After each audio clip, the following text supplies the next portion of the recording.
Ready? Yeah. Here we go. All right. Yeah. What's up, YouTube? One more again. What up, listeners and viewers? Let us know if you guys can hear us. Yes, please let us know. Ready? Yeah. They can hear us.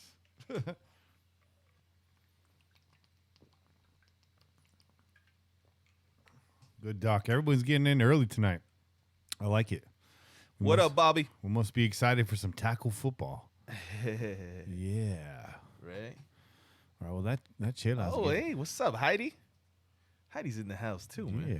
Angry is supposed to be joining us, too. She said, about to grab my hot Cheetos and settle in with the boys. Goddamn right. Yeah. Check 1 2 1 2 1 2. Check 1 2. Check 1 2. Turn our headphones up just a little bit there. There you go. What's up, good Doc? What's up, PM? That's a little too loud. All right, there we go. All right, let's get it started, man. These chill-outs ain't getting any colder, bro. Nah, man, and it ain't getting any cooler in here either. So let's do it. Let's do it. Oops.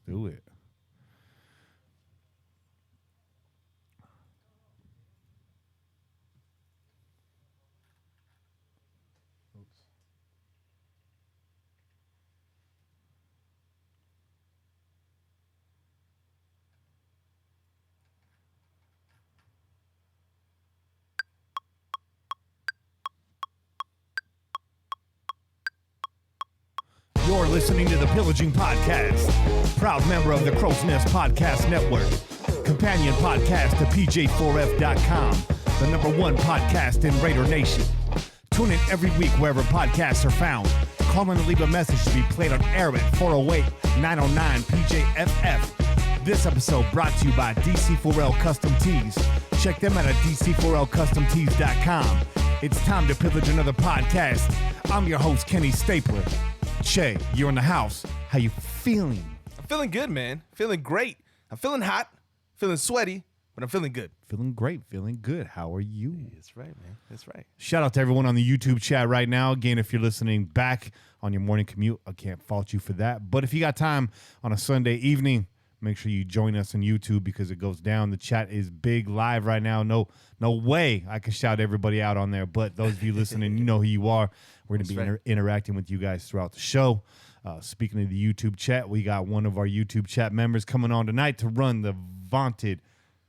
Sorry, is that even a word? I think it is, bro. You should just ran with it, bro. I'm pretty sure no one's going to call you out on that, bro.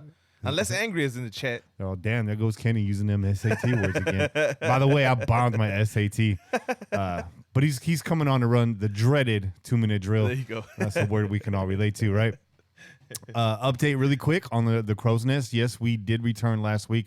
Those of you that are still listening after some of the shit I've said the last couple months, I appreciate you. Episode 17 goes up tonight.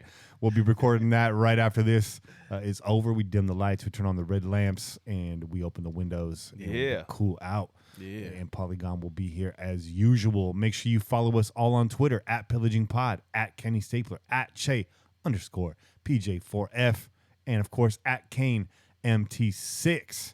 Tonight's guest, I already mentioned, is Pillaging Pete.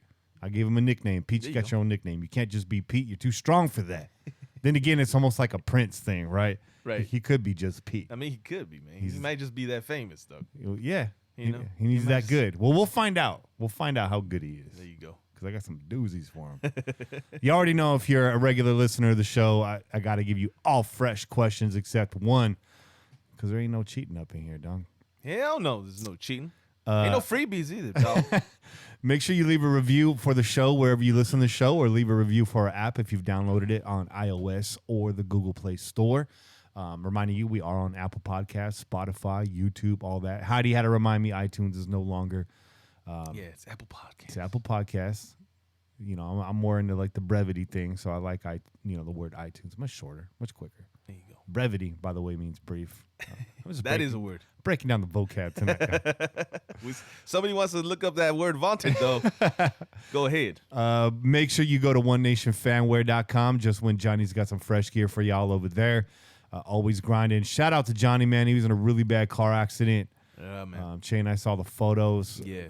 I mean, bad, man. Like, actually really bad car accident. And we're really lucky that Johnny's still with us. Yeah. So go buy some merch, man. If not, just to support Johnny. I'm sure he can use it right now. He's still designing. He's like, dude, didn't get my design hand. Yeah, that's what he said, right? He's like, yeah, but you know what? My design hand's still good. So, Jesus. so hey, man, he's going to be laid up probably for a little while. Uh-huh. So, go out there, support his merch, help him out, man. And I'm sure he's going to have some bills to pay. Yeah. You know what I mean? Just letting you guys know right now, if I break a hand, there's no podcast, okay? I'm milking that shit as much as I can. Shout out to DC40 Custom Tees, of course, sponsoring every single show. I got some compliments yesterday on the Felonious Fan T-shirt I was wearing out at the tailgate. There you go. Definitely, I think that's my favorite shirt he's done. I like that shirt a lot. That one in the You Goddamn Right shirt. Yeah. I like that. It just makes me smile. As a matter of fact, man, I got to go through my laundry and find that move. You haven't seen you wear I that. haven't seen it in a little bit, man. We got a lot more to cover here in the intro. Just want to kind of get you caught up on what happened over the weekend on Saturday, like our experience and all that, before we get into the meat of this. And before we get into the ever popular Che last segment, and very important segment right now because it's hot. Not as hot as it was last week. No, but we're still sweating, dog. Still sweating. I still got some. We're still glistening. We got a breeze though. Yeah. I just wanted to let you guys know the tailgate live stream has been green lit. It's been lit. Now it's been green lit. So you can tune in on YouTube. A lot of people tuned in yesterday. I appreciate that. It was a little rough to get started, but we are working out the kinks. It's preseason for everybody, man. Yeah, man. You know? And hopefully, as soon as regular season starts, it's smooth going, man. Yeah, we're not bringing the green screens out there. Though. No, we're not bringing. Right? Yeah, we're not. We got the best backdrop money can buy out there. So, of course. Make sure you tune in on that. The time is probably not going to be locked in. It's really based on when we get set up. So just a better reason to enable that notification reminder and subscribe to us on YouTube so you know when we go. You want that pregame show? We brought you that pregame show. Something new every year. That's our promise to you. There you go. But that being said, we're going to tell you about the tailgate and how it went down in case you haven't tuned in. And that show is going to be exclusive to YouTube. That will not be populating on any of your podcast servers or anything like that. It will not hit the app. It'll only be on YouTube. So if you want to hear the tailgate experience, you want to check it out, you want to interact with us, you're going to have to go to YouTube on Sundays and Mondays and Thursdays on game days. There you go. That's what it is. There you go. Yeah. And subscribe, people. Subscribe. Oh, you know what time it is. It's time for a frosty one. While he pours that out, I'm going to go through this chat. There's Pete right there, Pillaging Pete. He's already ready. I told him to be on standby. He's on standby. I didn't need to tell him that, to be fair. Alex Ortega, what's up, man? What's up, man? We were on TV, dog.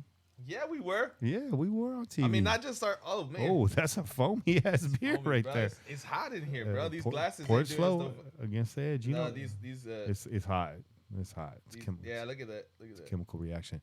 So yeah, we got home and we put on the NFL Game Pass. We were watching the replay, and sure enough, as soon as that broadcast started, we see the Pillaging tailgate booth. We're like, what? Yeah. That was pretty exciting, man. You didn't see us in the shot because we were still setting everything up. We had some wind to contend with. Yeah, we had a lot of things going on. Yeah. A lot of unexpected stuff, but we survived. We made it. We did. made it work. Hey, we got some foamy beers over here, bro. Hey, I'm gonna keep talking. We gotta keep the conversation going while these these beers tone down a little bit, man. We got about 3/4 of a glass of foam right now. So we should have had some cool glasses, bro. We gotta put some glasses in the freezer because that's. Well, I didn't know you were bringing the big fancy pints. I know. Bro. Well, I wasn't planning on it either, but I mean, I was regardless. So we should have them. Yeah, we should just keep a couple in the. We should get some nice Pillaging glasses too. That would be nice. I'll hook it up. You know I will. Shout out to Sammy Quasar, man. He was the tailgate MVP yesterday. He really helped with a lot of the tech setup. Having 3 tech savvy people is much better than 2. It's almost like when you have 3, it feels like you had 6. We formed like Cerberus, the 3-headed mythological beast out there, and got it done. And you and Sammy tag teamed the grill. Yeah, because it's preseason and I ain't see any of y'all out there, man. Yeah, nobody came to pick up the tongs, bro. J-Rob was supposed to come out. He had a blowout. Oh, damn. He wasn't the only one with car problems. Our battery was dead to start the day, and our battery was dead when we tried to leave. So we hung out a little bit longer at the tailgate. And shout out to the folks from Tulare. that helped us with the jump. We had cables. Yeah. We had packed cables, but they lent us the battery. Yeah, they helped us out, man. That was major. And I hope that you guys found your boy, who was apparently roaming around Oakland. They lost since halftime. Yeah. He might have got locked up. He probably was like one person away from getting a beer. And he got locked out, and then you know how people react, bro. Yeah, man. Can't blame you. What's up, Shorty V? Omar, what's up, man? Been interacting with Omar a little bit on Twitter. Solid dude. Nice picture he posted. I think it was this morning.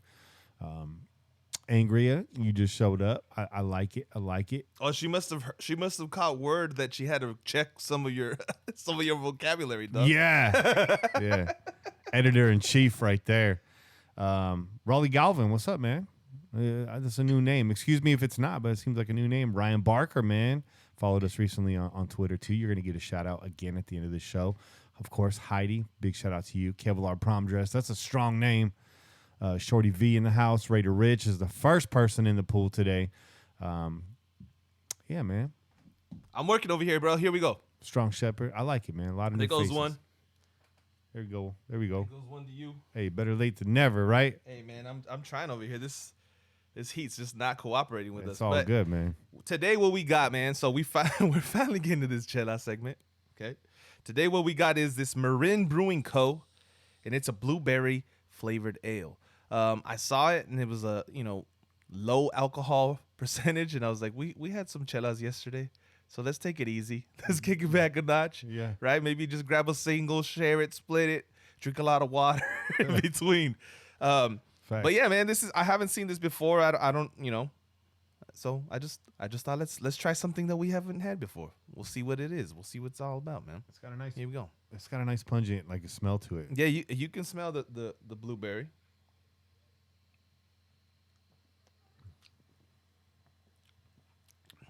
That's really smooth. That blueberry is definitely in the background. It's nice. I mean, I like it. Blueberry doesn't have a strong flavor by itself, anyways. Mm-hmm. That's really smooth. It's just that it's kind of more of an aromatic, more so than anything, right? I think the blueberry is just really helping smooth out the tang of the beer, is what it's doing. It's good. It's not. There's not too much bite on it, man. But it's.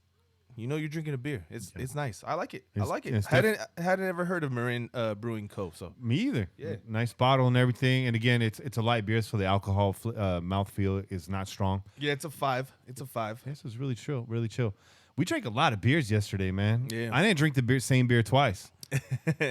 We had a good collection of what's been left over from the Chelas segment, dog. So I know Packed all those in the cooler, man. We had that Goza. Yeah. The dog head, the Goza. We had The passion fruit, New Belgium one, which we did last week. I had a Pacifico. There you go. I had a Modelo. There you go. I had a Stella. Yeah.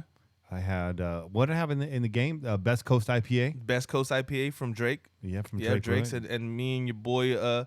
We had that denogonizer. Hey, Drake Brewing Company does not fuck around. They're trying to take your head out with every bro. beer. They're trying to make sure that you get there. They're trying to make sure you get there, though. Big shout out to Dirt Lot Football for hooking up the tickets yesterday. Really, really appreciate that. Traveled up to Modesto Friday night to get those tickets and meet you and Michelle. Actually ran into Michelle at the game randomly, just walking to get some nachos. Oh, yeah. Yeah. She had to show up late. She was headed to a different section. And, of course, big ups to Rich, man. Rich has been in this section for years and years, and we've been able to sit with him the last few years. He's a great dude. He was there with his kid. Yeah. Stayed for a little bit. Real chill mood yesterday. It definitely felt preseason like from the fan side. Yeah. But that was cool. It was mellow, man. It was laid back. It was a good family environment. Like you said, your boy had his little mans out there, and he was he knew what he was supposed to do in different circumstances. He did. Like throw him a high five, he give you a high five. You give him that dab, he throw that fist out, bro. He was ready to go. He knew how to celebrate. I was deep in them nachos, dog. Yeah, you were. I was face first. Yeah, you were. Your boy handed me his extra slice though, dog. Of pizza. Yeah, he was all about that pizza. He bought that round table deep dish pizza, Yeah. and I was like, I'll take that off your hands, though. And we had our carne asada, where our good luck tacos, and we ate a lot. And it's when we get in, they got the nacho bar right behind us, and then the food gets into your nostrils, and it starts making you think about. And it's carnita nachos, bro. Yeah. Let's make sure we inform because some people ain't been to the stadium, though.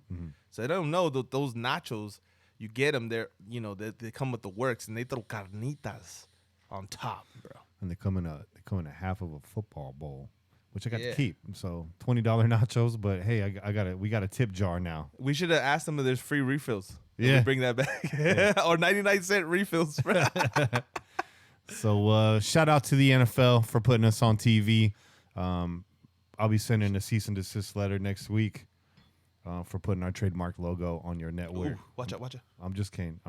I see the foam. It's rising like an elevator. But yeah, that was yesterday, man. We met some cool cats from Arizona. Yeah. They had driven up for the game. We had a special appearance We did. by your boy Lincoln Kennedy. We did. Prior to the recording, he stepped up and, he give us a little acknowledgement. We appreciate that, Link. Came up, give us that big fist with that big AFC championship ring on there. Right in your face. Just bow. He gave us that dap bow. And I was like, man, my hand feels really small, man, right now. But yeah, man, that was dope. That was dope to see Link come up. He's one of the first people actually we got to interact with. That was it was real early. So yeah, that was awesome, man. yeah, that broadcasting must take a lot out of you because when he goes in, he's real chipper. He's got a smile on his face, a little skip in his step. When he's coming out, he looks tired, bro. I mean, it's a long day, bro. It's a long day. We're pretty damn tired when we come out of there too. You know what I mean? So I'm sure the man, he goes in, he puts in work, and he's ready to go home and relax once he's walking out that stadium, dog. Somebody talking about Max Crosby's injuries right now. I think that means we need to get into this really soon. Oh, really quick, just a quick note: communication on game days. Some of y'all reached out to us during the game day, and we're trying to conversate with us, help us out a little bit. I appreciate that. We all appreciate that very much. I want you to know a few things though. We're very busy on game day. It's like a tight schedule. As soon as we get there, it's busting everything out. It took us 2 hours to set it all up yesterday. Yeah, man. And we were on top of our game. I don't feel like we didn't really hit any snags that much. I had some extra setup to do with the video streaming and stuff, and that'll be done ahead of time next time because I know what I'm dealing with now. But we're really jammed up. We try not to use our phones a lot because we got to keep them charged just in case anything happens. So there's that. There's a lot of folks. I understand if you're trying to communicate, if you're trying to meet up with us, but also know, we're there when the gates open and we're always in the same spot. Again, thanks to Rich and his crew, Dirt Lots family out there. We're always, A lot, suite section, row 4, end of the row. So if you're trying to meet up with us and we're not getting back to you, just head out there. Just head for those porta potties in the median. You're going to find us. You're going to see that big banner. Yeah. We're directly located behind the Dark Side TV. They're usually up front. They get into that handicap parking, man. They like to set up in that handicap parking. So if you come that way, you see they usually have like a big tent. They usually have like this big blow up with like a target, like a football target thing there.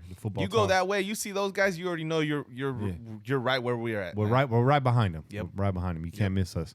The DJ likes to set up across from us, man. Yeah, it would have been cool to have a pillaging flag this year, but hey, it is what it is.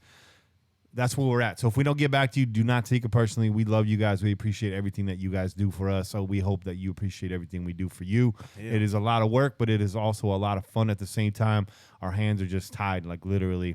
And we got, 3 screens when we're here in the studio to get it all done. When we're out there, we got 1 screen. Yeah, one little laptop screen. So I'm busy swiping and clicking and all that. So, it is what it is. It's a busy day. And then by the time, last year we missed every single kickoff. We did.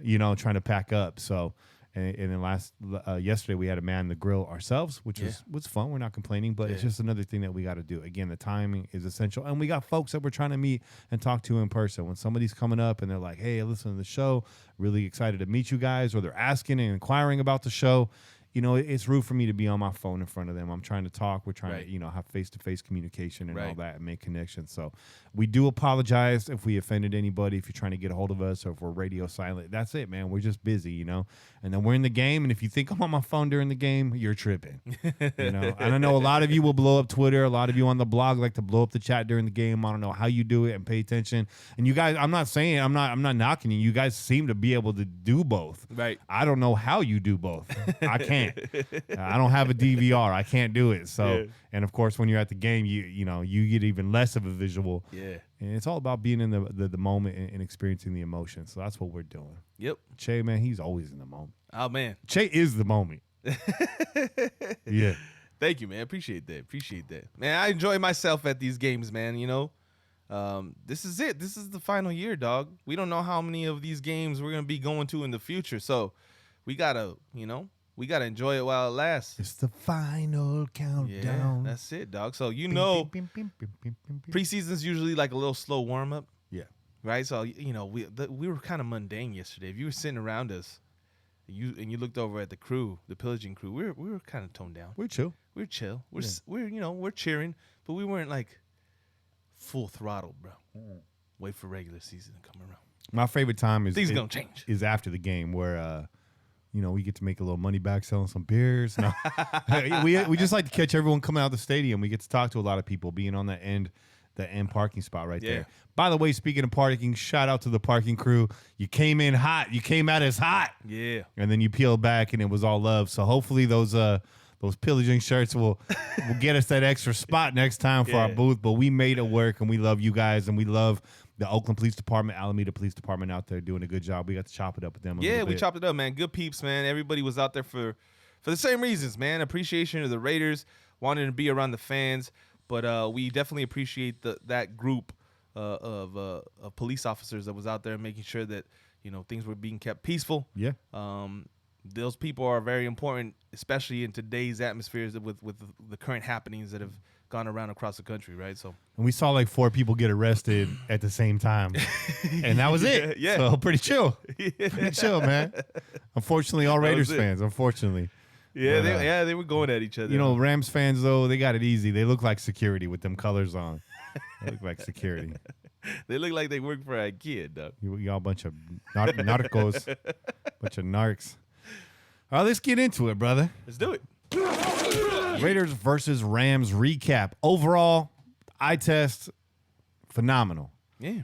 This is probably one of the crispest, sharpest looking preseason games I've ever seen. I won't say necessarily on both sides of the ball. I was really watching the Raiders, man. But we look prepared. I don't have it right here. Let me see on the team stats.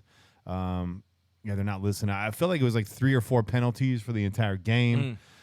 Real clean, real disciplined. Yeah. Real fast, real quick to the ball. There wasn't too many of those mental mistakes that you were like, damn it, that you could even remember them. So I think that's the point that we're trying to make, right? Like, we don't know what the exact tally was on the penalties, but you knew that there was not a whole lot of bonehead plays out there that made you go like, really? This again? You know what I mean? Yeah.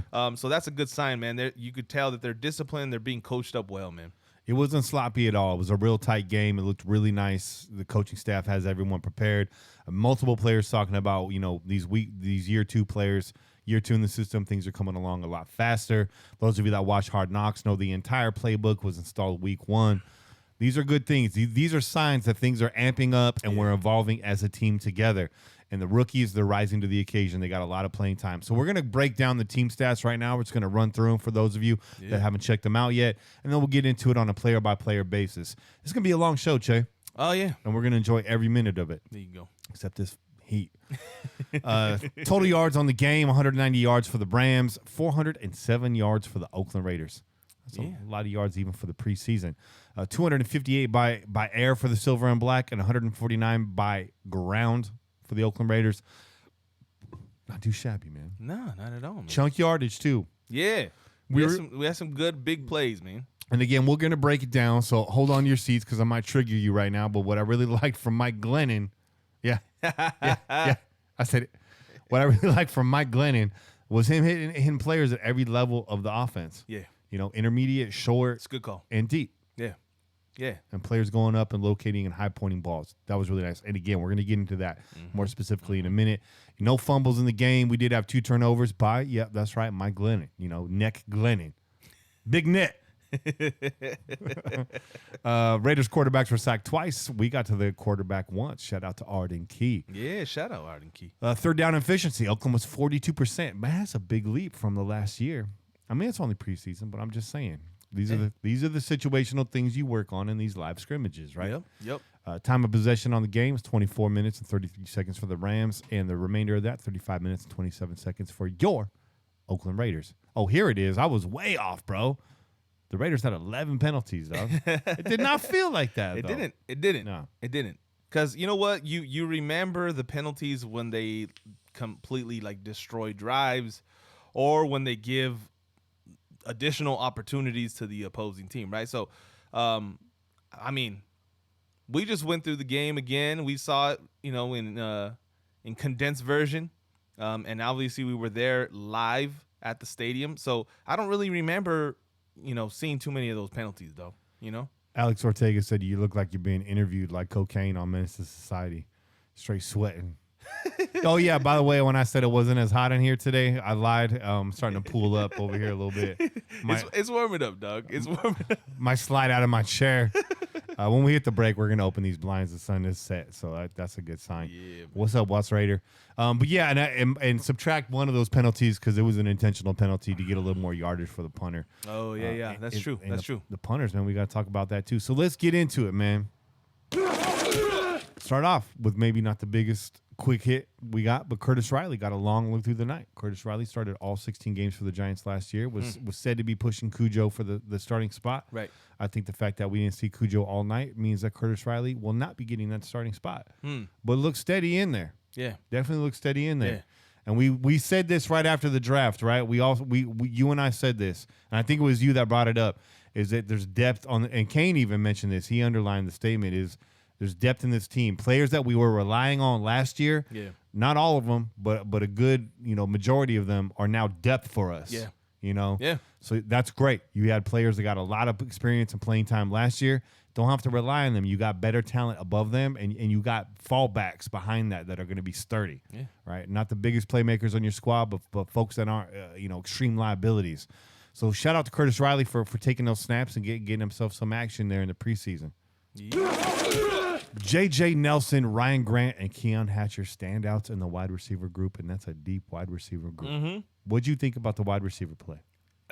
It's gonna. What I thought immediately was it's gonna be hard for some of these guys to make this squad. Yeah. There's a lot of guys that were out there making plays, bro. Like you said, J.J. Nelson, right off the bat, right down the right side, he caught that ball over the top. That was beautiful. And for him to high point it and hold on to it with the defender in between him and the ball, that was nice. And then your boy Ryan Grant also had a couple moments like that, a couple high getting up in the air, doing a little acrobatic catches and stuff like that. So it's gonna be interesting to see who makes the final 53, bro, because there's a lot of receiving talent on this team. Yeah. Keon Hatcher, we hadn't even talked about him all off season, bro. He was doing work over the middle, dog. We hadn't even talked about him all off season, and he's in there getting his reps, and he's trying to impress the team and give them reasons to keep him around. But we talked about it too. Who are the guys that are locks? We already know Williams is going to be there. Williams will be there. We already know AB's going to be there. Yes, I said it. He's going to be there. And we'll talk about that. Okay. And your boy is going to be returning punts and kicks. Dwayne Harris. Harris is not good. I feel like he's a lock because of his special teams purposes, right? So and Hunter Renfrow is going to be there. And Hunter Renfrow was out there, right? So Hunter Renfrow was still out there running as the slot receiver. So, I feel like that was the kind of theme for the night, for the game, was rookies, regardless if you're supposed to be a starter, they were all out there. The rookies were out there. They were getting their reps in because they haven't yet gotten to the point where the vets are. And then you got decisions to make. They want J.J. Nelson on the squad. He's been lighting it up in training camp. He showed you what he had in the preseason. I want to say he's a lock. And after that, you got Ryan Grant, who played for Jay Gruden in Washington. John and Jay both really high on this dude. Again, you got Keon Hatcher in there. It's a long list, man. So how many receivers do we carry? That's the question. All of them, bro. 15 receivers. Yeah. 15 receivers, man. We carry 15. That's the thing, man. I think it's going to be really tough to cut some of these guys. But that's what's going to happen. And the sad thing about it is because we're so deep, some of those guys are going to end up at another team. They're not going to go to the practice squad. They're not going to, you know what I mean? They're not going to end up on the practice squad waiting for their turn next year or for somebody to go down with an injury. Yeah. They're going to end up on another squad, and we're going to be like, damn, why didn't we keep that guy? Well, because we're deep at that position, man. Especially, like you said, they're going to end up somewhere else. So they keep flashing like this. It's quiet for you as a Raider. Yeah. Yeah. But that's a good problem to have, no? Hey, I'm not complaining. Right. But I'm liking some of these guys, so it's gonna be, it's gonna be hard to see some of them go. Yeah, it is. You know, hopefully you do something. No, I'm not gonna say that. I was gonna say, hopefully you do something stupid next game and we can be like, get that. Nah, man, you guys keep performing, man. That was nice to see, man, and that just gives us even higher hopes for when those big names are out there, right? When Carr's out there slinging the ball to Williams and AB and Renfro and whoever the fourth, or maybe even fifth receiver are that are mixing in there. That's gonna be, I'm excited, man. I'm excited. I got a hot take for you. There you go. Here we go. Your leading wide receiver this year? Oh shit! Perfect. It's perfect. Yeah. Oh man, that's the hottest take I've ever heard, dog. I hit the wrong button, all right? On the crow's nest, that's the color. It's an orange. All right, hot take. Your leading wide receiver this year? It's Tyrell Williams, bro. Yeah. You know what, man? That might be a hot take, It's like a lukewarm take. but I don't think that's that crazy to think that he'd be leading the team in receiving, bro. Okay. Yeah, I think he's gonna have a big season. I think he's gonna be up there with. It's not to say that AB's not gonna get his numbers, but I definitely see him putting up some big numbers alongside him, bro. So I like that. I like that take. I like that take. Here's a hot take. Your leading wide receiver this year? DeMornay Pearson-L, number 9. Hot. That's a fucking white hot take right there. Nah, it ain't him. Nah, bro, you're on something if you're making that take. You know that's a joke. Oh man, yeah. Hey man, so we we feel sorry for that guy. He had a couple plays later, but he had a rough game, dog. He had a rough game, and we were like, why is that guy back there? Why is that guy returning punts, man? He does not look comfortable back there. But you made the point. Yeah. I mean, why are we gonna get Harris injured, bro? Like, Yeah. let him chill. Let him chill, and let this guy, you know. Let DeMornay rock, bro. Yeah, let him get out Let there, him bro. get it, dog. That's why you got AJ Cole kicking balls off, because Daniel Carlson, you don't need him pulling a hand. No, or no, nothing. no. By the way, you don't need. But it's good to know that you have a backup kicker in your starting punter. Oh, hot take. Oh, that's right. You like that one? I snuck that one in there. I Bro. like that. Hey, Townsend, you've been on notice. That seat is hot. All last season, bro, you were on notice. So we don't need to talk about who we think the starting punter is going to be, because we're in lockstep. But we may ask Kane later. Farrell, man, Cleveland Farrell, or according to the TV broadcast, Cleveland Farrell. Curl, get in the house, Farrell. Cleveland Farrell was quiet all night, but free of mistakes. He had a nice third down stop. We saw that. Yep. Change of direction, some good alertness, turn the head, get back, and shut it down. And we saw him they mixed him up, man. They did. People were just, they're expecting him to be the big defensive end pressuring the quarterback, but they had him inside. They had him, you called it the NASCAR package. They had him on the inside and Key on the edge. So that's just a little look into the future of what you're going to see. They're not going to just keep Farrell out on the edge and ask him to just get a sack, bro. Yeah. He's gonna contribute to this defense in a lot of different ways. NASCAR package this year, the nickel package, the pass rushing defensive line. I would like to see Arden Key, Cleveland Farrell, Maurice Hurst, and Max Crosby. Yeah. That's a good package. That's better than boner pills, man. That's a lot of speed, bro. That's a gets me lot of excited. speed, bro. Yeah. Yeah, I like that. We'll call that the blue pill package. How about that? You like that? Blue pill package. That gets me excited. But yeah, man, he looked good. Quick change of direction, closing speed, heads up play. He's got them heavy mitts on him. He likes to push people around. He's got a lot of work to do. He said it himself. He's excited that he's got room to grow, though. He's like, I got a high ceiling. That's basically what he said. I got a lot of work to do, but he had confidence that he can get there. So let's watch this kid grow. I'm going to caution you guys now, because Che brought this up before the show. Everyone's going to be really hard on Farrell if he doesn't get a sack game 1, game 2, game 3, all that. And I already say it because there's going to be the people on Twitter and everywhere else, on his case about that. Then the response is going to be, Mac didn't have a sack for the first what was it? Right. Like 8 games or something. Right. So there's going to be that. I'm just going to tell you, don't compare him to Mac. He's a different type of player than Mac, and don't put the kind of pressure on him. He just played his first NFL game yesterday. Right.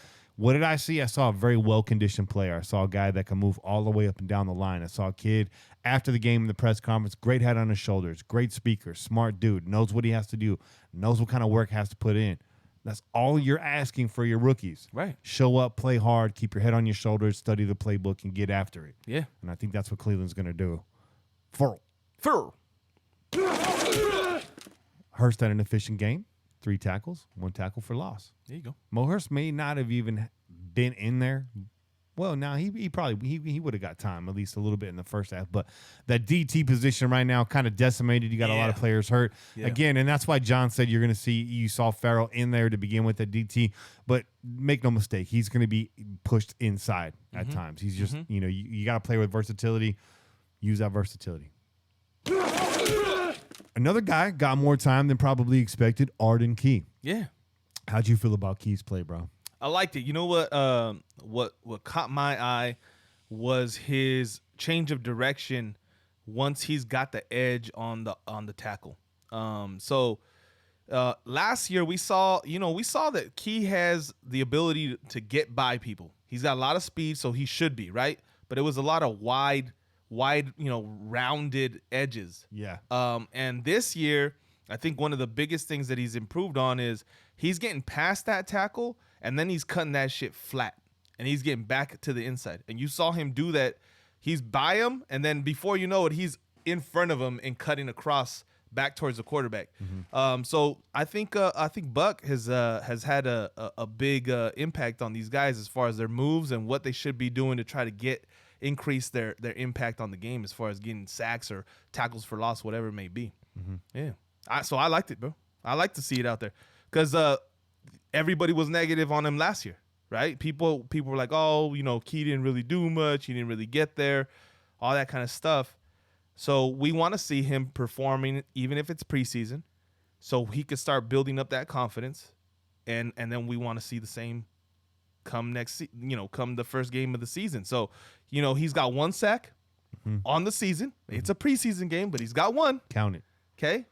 So let's see how many more you can add to that total, bro. I think he knows how close he was last year, and that's in his head. So he's got goals, and he seems focused. And it's, despite putting on the weight, which he needed to do, right? And it was not a bad thing. He added the weight.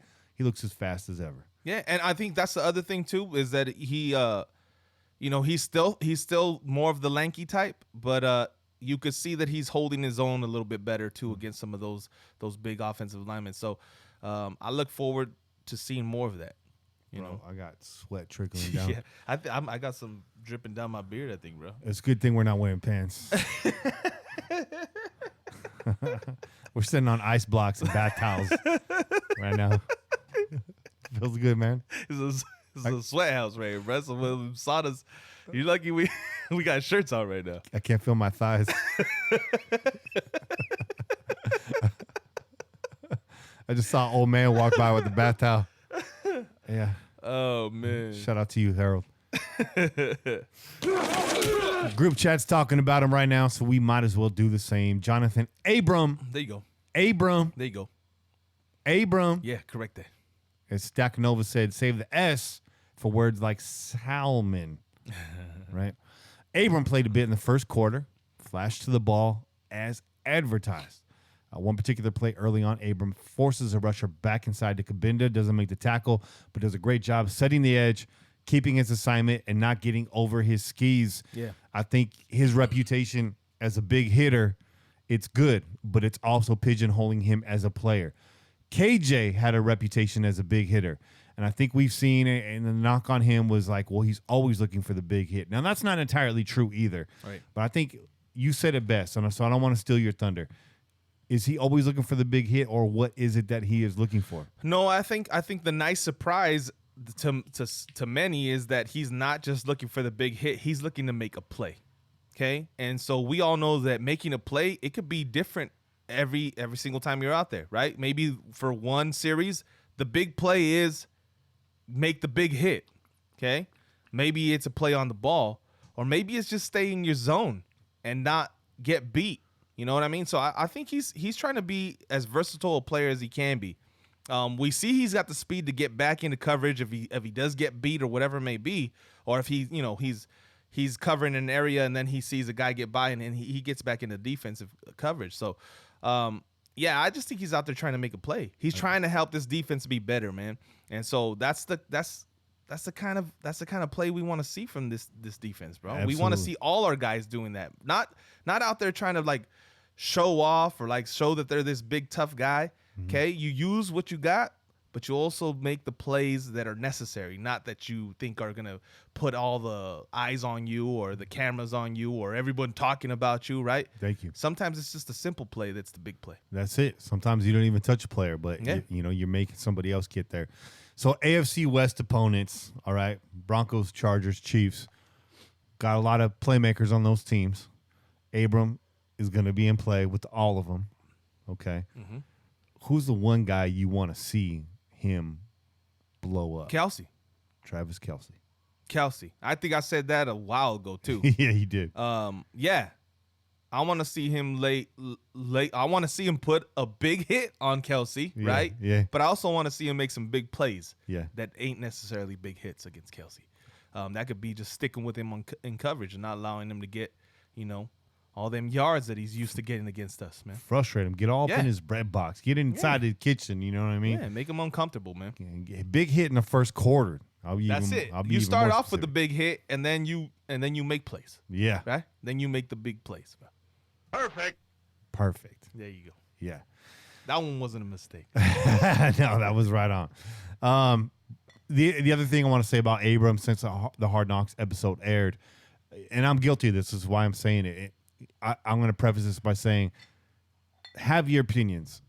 Be opinionated. Mm-hmm. That's the beautiful thing about sports is we could be opinionated, and there's really no backlash. It's not like politics or religion or anything like that. You can come to the table with a strong opinion. That's the fun thing about being a fan. Right. But be open to changing your mind. Absolutely. And so I changed my mind on Abram. I never said I didn't like the guy. He just grated on me on that episode. It was funny until it wasn't funny anymore. And I was kind of getting annoyed with them.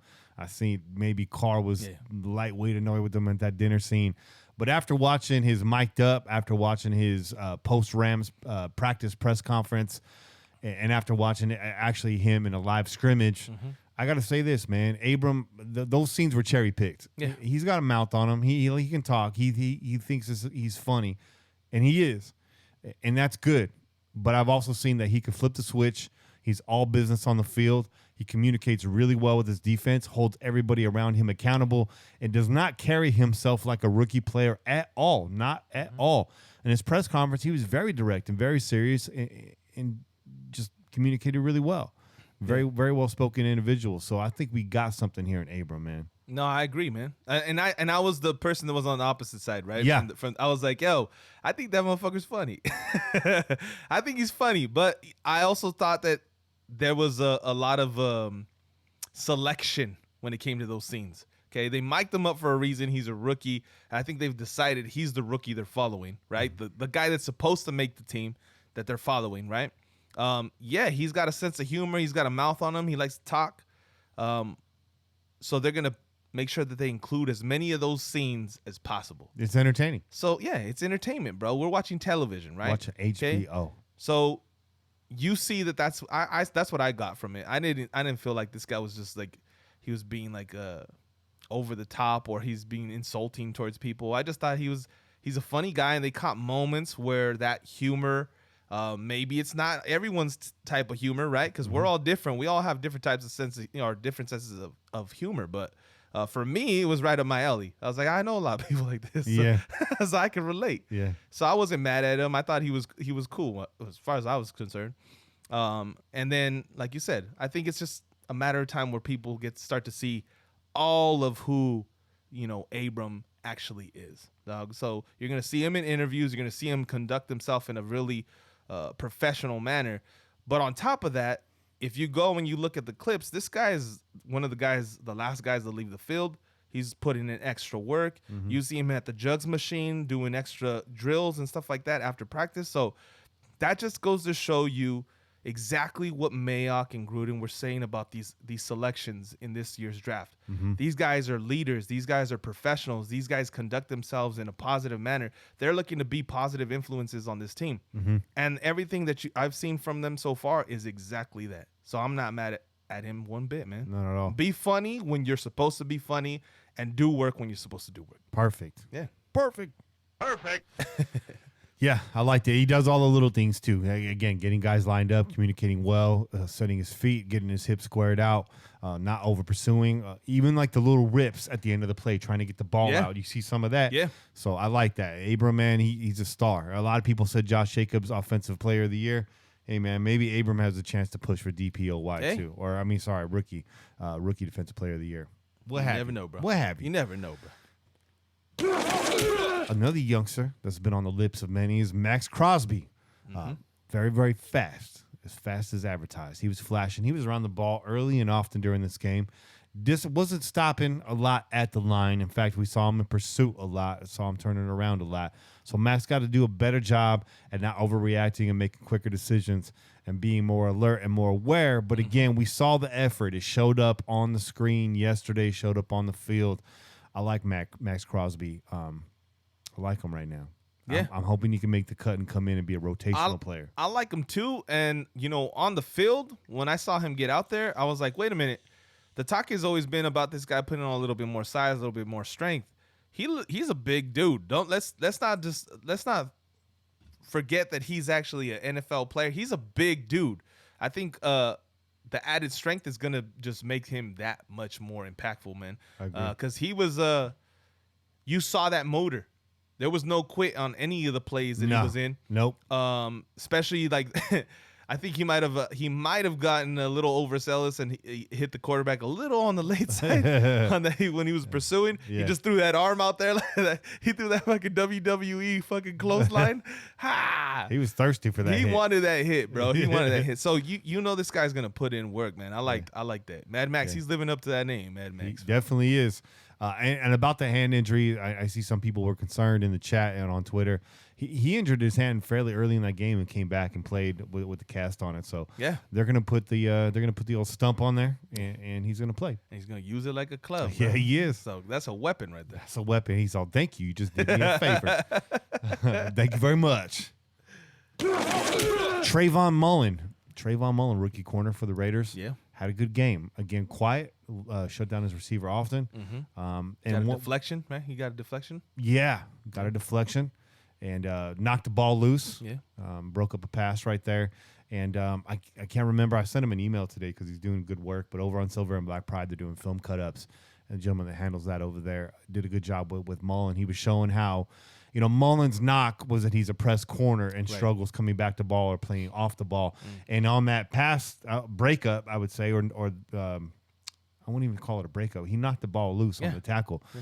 He was playing off ball and came back to make that hit. So Trayvon Mullen, just an honorable mention. Thought he had a really good game. And again, not showing up in the highlight reel, but some of the good corners just don't. A good corner is a quiet corner. A good corner is a corner that's not drawing laundry. A good corner is not on the bad side of the highlight reel. Absolutely. A good corner keeps it real quiet. Yeah. So we like that. Yeah. Trayvon Mullen, do not go unnoticed. Fans, pay attention, be on alert. Mullen's a good player, too. This rookie class looking really good after one game in the preseason. I like it, dog. I like it. Hopefully it continues, man. DeAndre Washington and James Butler getting the majority of the carries on the night. Mac Brown, too. Actually, Mac Brown and Butler had about the same amount of carries. But DeAndre got a lot of looks. We knew we weren't going to see Doug Martin. We don't need to watch him.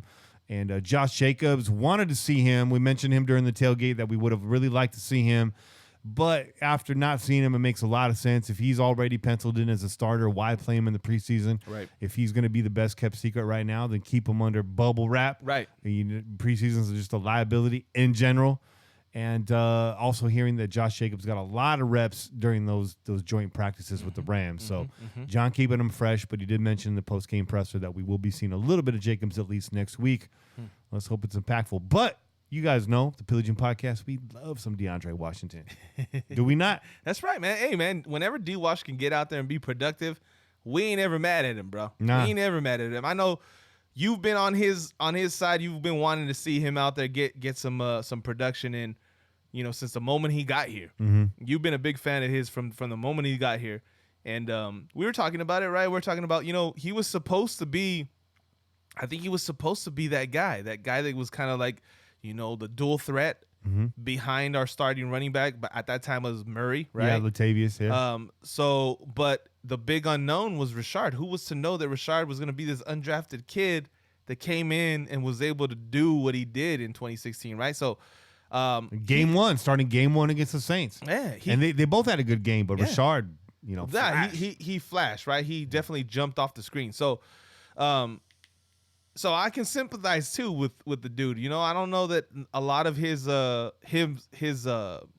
of production or lack of carries or touches has actually been his fault. It's just that there's some other guys that could do some stuff that maybe they just want, So we'll see what happens. And John even said it again in the post-game presser. He wanted to get a good look at DeAndre because he was injured all last season. So we didn't really know too much the details of his injury, but it sounds like that was a big reason why. Yeah.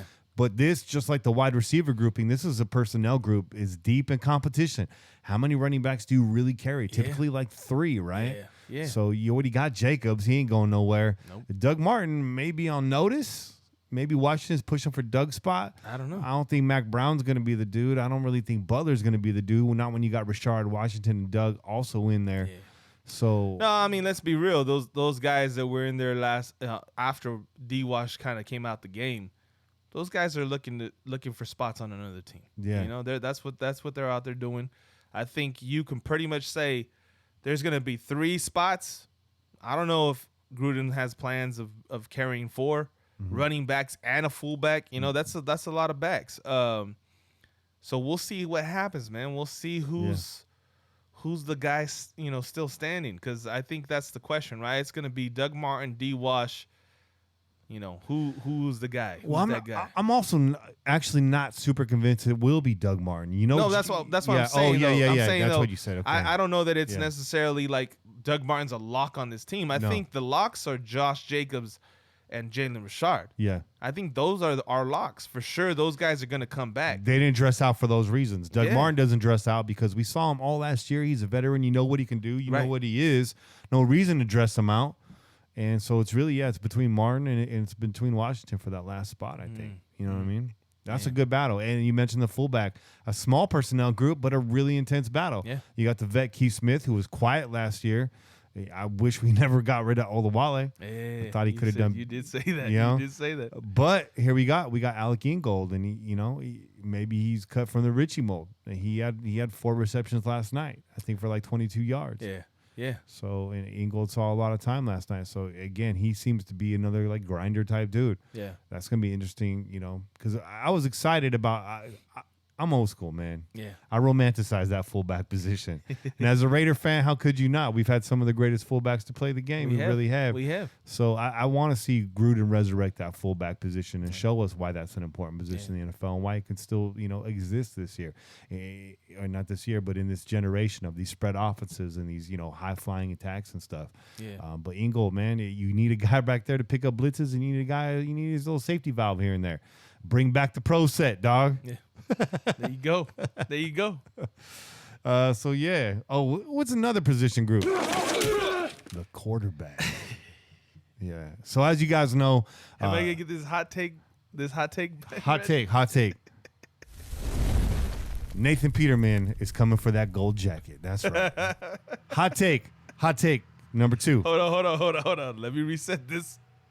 Nathan Peterman is a new Chris Warren III. What? Y'all are real big on Peterman right now. I get it. He had a really, what was that, like a 56-yard run, 50-yard run, something like that. 50-yard run. Follows up with like a little 3-yard quick slant for a touchdown. Doesn't throw a pick as opposed to Mike Glennon, who threw 2 picks, and that's a big knock against Glennon. I get that. But let's look at their past, man. Mike Glennon, he had a little win streak going with the Chicago Bears. Nathan Peterman struggled in Buffalo. Yeah. He was a laughingstock coming to this team. I know you guys like to see a reclamation project, but all of a sudden, man, Peterman is so popular, dog. Yeah. Let's not forget he was in there in the second half of the first preseason game. He should look good, goddammit. Right? He should look good. If you're a former, number one guy, you're supposed to be the starting quarterback. Like, you should probably do work against that third, fourth string group out there, though. And y'all are real confident in Peterman. Look, if Peterman was that confident in himself, he would have slid at the end of that run. The fact that he didn't tells me he's fighting hard for his spot. That's a good point right there. People are not going to like this, but I thought Glennon actually had the better game. He didn't have the big flashy highlight, but I thought he managed the offense well. Yeah, he threw 2 picks. The second pick, I'm not going to say it wasn't his fault. That was a bad throw. The corner was camping out. The corner still made a nice jump and play on the ball. Yeah. That first pick was all Glennon's fault. He called himself out post-game. He said he wanted to call a timeout right there and didn't. Probably should have. Burn it. It's the preseason. Get some practice in. Call the timeout. Get yelled at by Gruden and then deal with that afterwards. But also, get yelled at, but also let the coach know I wasn't comfortable. I saw something that wasn't right. I wanted to change the play that was installed. I ran out of time. Right. While that might be frustrating to a coach, it also shows some responsibility on the part of the quarterback. So, Glennon, that is on you. It was a terrible pass. That zone was flooded with the defenders. Oh, yeah, there was too many defenders there. You had no business throwing the ball there. Saw him throw a ball away at the right time. I like that. It was a third down play, but you had nothing there. Don't force it. He did just that. Not quite the mobility Peterman has, but he stayed in the pocket. He was poised. Shout out to the line going against the twos, but the twos against the twos. Hey, equity. Yeah. Thought the line held up well. Thought Kirkland did well. Cotton did his little thing there in the second half. Not too bad considering where we are. Right. And valuable time for those linemen. But I'm getting off topic, Jay. Is Nathan Peterman going to the Hall of Fame? No. Yes, right? Yes. No. And who's inducting him? No. Chris Warren III. That's right. That's right. Hot take. You goddamn right. That's my brother Jay would say. Gold jackets all around, baby. So I'm not writing in ink either one of them at the number 2 position. You're entitled to your opinion at Peterman. It's the first preseason game. It's early. They both played pretty well for backup quarterbacks going into it. I thought they both played pretty tight. Wasn't bad. Hey, listen, this is the other point that I wanted to make. So a lot of people were like, oh, no, Nathan Peterman, he outplayed Mike Glennon. Mike Glennon, he did throw the 2 picks, but they were on drives. They were progressing down the field. That last one was, I want to say, was within the 30, right? Like somewhere within the 30, 20, right around there. So they were driving the ball down the field when Glennon was in. 2 picks, turnovers, changes direction, right? But who's to say if that doesn't happen, we don't get a couple more scores, right? So the fact that Peterman didn't throw the ball away, but we only got 1 touchdown on the board against thirds and fourths or whoever's out there, And slow your roll. And let me not be too nice to Nick Glennon, the big neck. Nick Glennon. It was very obvious to me Nick was really staring down half the field. I feel like they cut the field in half, or he cut it in half for himself. I didn't see his head swiveling too much. He had a couple really nice hard fakes, though, and got the ball out to his secondary option. And that wind up, that release, it's real awkward, bro. It's real rounded. Yeah. It's kind of rounded, bro. That's kind of what I noticed about it. But hey, I have a suggestion too. I had a suggestion last night. Okay. When we were watching that. Yeah. I wear ankle braces as a way to not get injured. Okay. They're precautionary measures. Glenn, you might look into a neck brace, bro. Just want to make sure you don't end up like a Pez dispenser, dog. I want to make sure you stay healthy, you stay clear of injury to that neck. Coming off the sideline and snapping that neck brace on. Let's go, boys. That's real exposed right there, bro. Let's get to work. You just.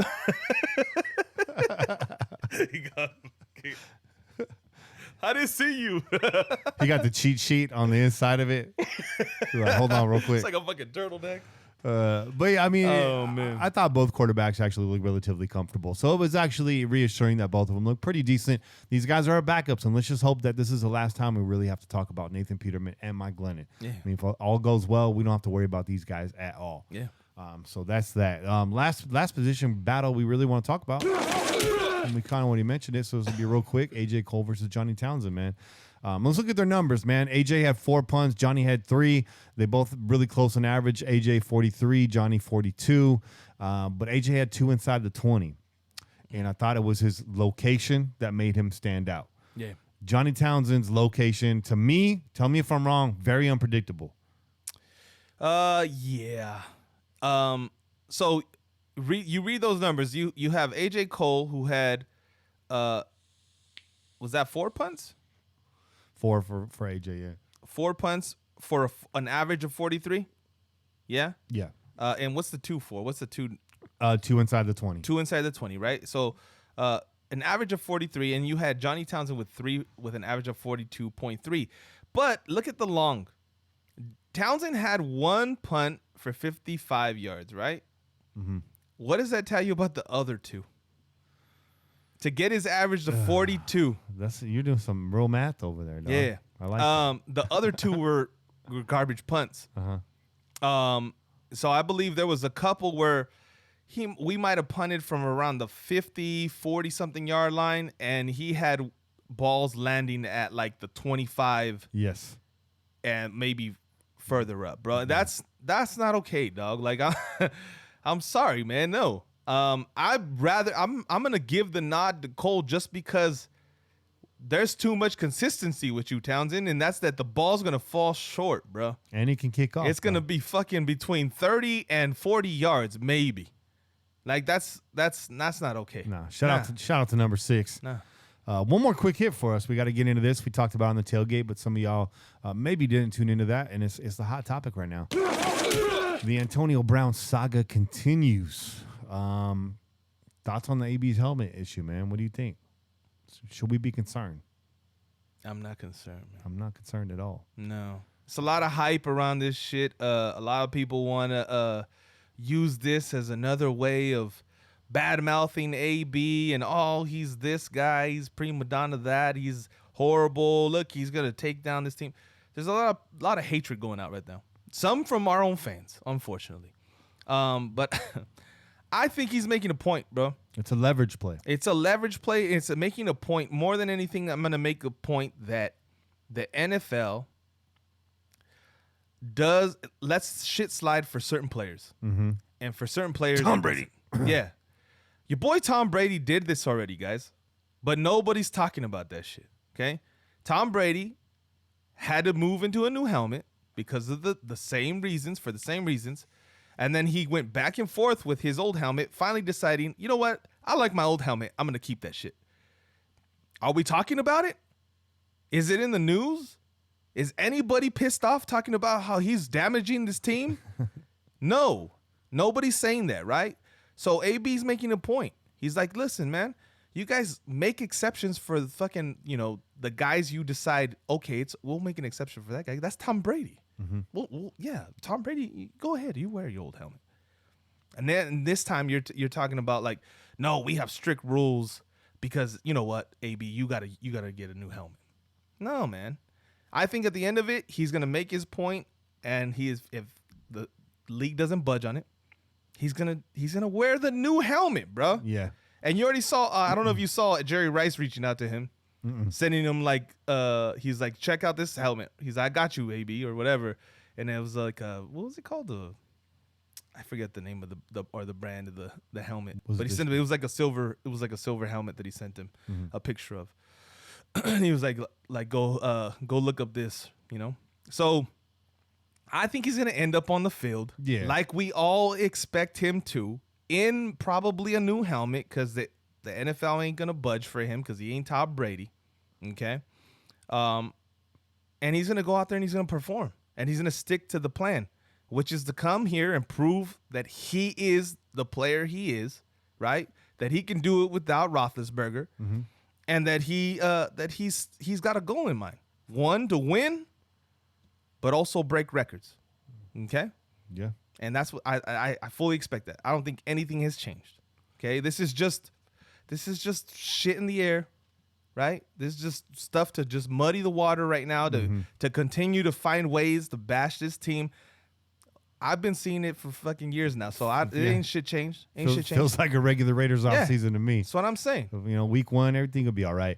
Another small detail about this, he's got more than one option for a new helmet. What AB's doing, he's smart. He's playing the long game. He's filing this grievance. And what he wants to do, basically, is be able to turn around. Long-term, if he suffers any kind of CTE or long-term repercussions from his play in the NFL, be able to go back and point at this because the helmet that he wore that he's fighting for was never tested and deemed unsafe. There you go. They tested new helmets and deemed them to be safer. So that's kind of what we're talking about, right? That's like the sticking point. It's like, well, Right. you never said this was unsafe. I want to still wear it. Right. I don't want to wear this new quote-unquote safer helmet. Well, how do we know? You haven't tested it in live action. We haven't tested it over a long period of time. a good The point. helmet I was wearing, I didn't even wear for a long enough time for you to even know. So the sample size is small on both sides, and he's playing the long game. He's covering his ass long term. It's a smart play. It's a business decision. I think, and then you saw John Gruden in the press conference. They asked him about it. It seems to me that the foot injury right now has become sort of a non-issue. It seems like it's healed up. And he said it best, man. He said, I think Antonio Brown would play this game without a helmet if he had to. There you go. That's how much he loves the game. But he's fighting for something he believes in. It's a personal issue, and they're with him 100%. Right. So, it seems to be right now that the Raiders are bulletproof, Teflon. They're not letting this affect them. They're going to support AB. And it's a smart play by the Raiders. Also, in part, taking a lesson from Pittsburgh that just really wanted to bicker with this dude all the time. Pittsburgh had their other agenda. They had their other players they wanted to protect, their other coaches they wanted to protect. They saw AB as a headache. AB is a little bit more noise than I want to do right now. I will say it is frustrating. It's annoying. It's disconcerting. I don't like to see people up in arms. I don't like these polarizing, events that are happening. But I'm with John Gruden. If John Gruden's with AB, then I'm in lockstep with that, and I'm not really worried about it. But I mean, but that just goes to show you this has been the moment Gruden stepped into this office, into this position as head coach of the Oakland Raiders again. It's been this. This is previous to AB. Okay, it's been polarizing since then. So everybody's been doing this since that moment. This is nothing new. No. This is nothing new. So why are we overreacting? This is what the media is going to do. Why? Because they don't got nothing else to do. No. They got nothing better to talk about. So let's talk shit about the Raiders because that's what we like to do. That's what they like to do. That's it, man. You're right. That wraps up the quick hits for tonight. Did we miss anything? No, I don't think so. I don't think so. You know what? I did want to say because I saw some guys talking about it in the chat, and I know we might get into it a little bit later. But your boy Rush. There we go. Okay. Let's talk about Rush, man. Big tone. Setting the tone, big tone. Yeah. There's a guy out there, number 60, big boy. Anthony Rush. Yeah, 357 and change or something like that. Yeah. 350 something. Tony Rush. Your boy was putting in work, and nobody knew who he was until last night. Big pressure up the middle. Freaking bulldozer. Big pressure. I mean, you're talking about him holding off guards. I don't know if it was a center at times with one arm, pursuing the ball with the other, trying to wrap up players. This is a big dude. I don't know where he came from, but I've seen him all over Twitter. There's a lot of people talking about him, and for the right reasons, causing a lot of havoc in the backfield, making some big plays for loss, and making. I think at one point the Rams actually started saying like maybe we should start moving the pocket a little bit because this big boy is he's kind of causing some trouble here. We didn't expect this. We weren't prepared for this. Let's scramble a little bit. Let's run a little bootleg here. Let's get you outside, man. Y'all go right, I'll go left. Away Yeah. from that dude. Yeah. Yeah, that's good, man. And Tony Rush, again, another deep personnel group. Let's hope he can make the cut. You know? We already know a couple guys that are probably going to fall off. Eddie Vanderdoe is probably not going to make the squad. Let's see if there's enough spots available for Rush, man. It'd be cool. It'd be cool to at least get him on the practice squad somewhere around this team. Yeah. Because Rush, you never know. You need a big body. We have Hankins, right? Hankins injured right now? I'm not sure, man. I know that Hankins is back. I know that they've been saying he's in better shape this season because remember last season he got brought in late. Yeah. So he had been in better shape, but I'm not sure what the story was. He might have just been, a coach's decision. I'm sure Watts will correct us. He loves Yeah, there you talking go, about Watts. how Where you wrong at, we are. Watts? All love Watts. And then Clinton McDonald, he's out, right? He came in at the same time with Hankins, both of them big boys, but you need a big dude in the middle. You need the big guy.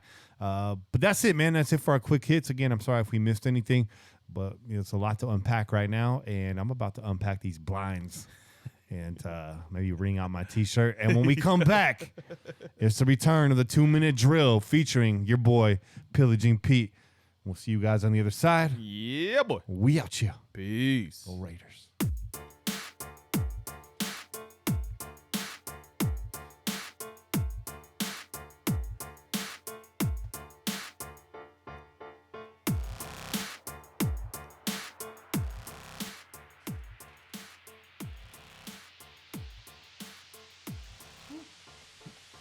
it's a warm one. It is a warm one.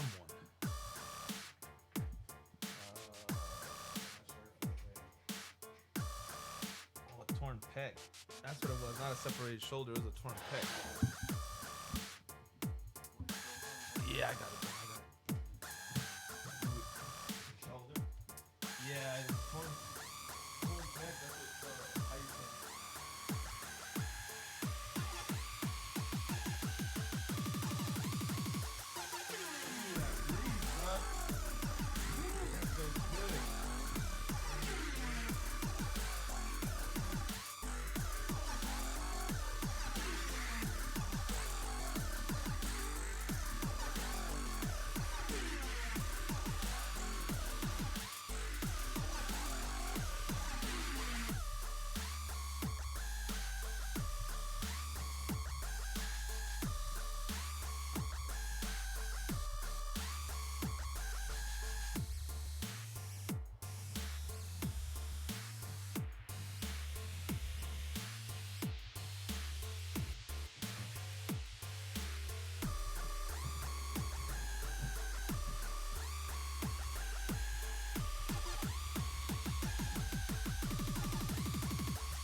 Yeah.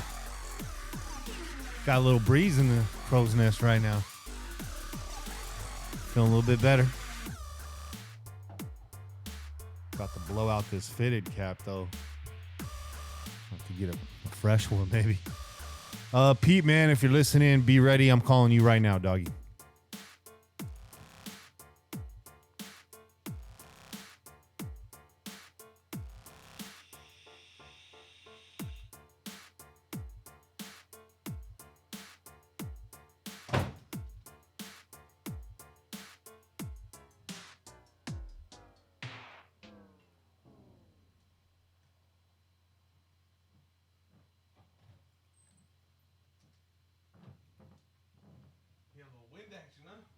Yeah.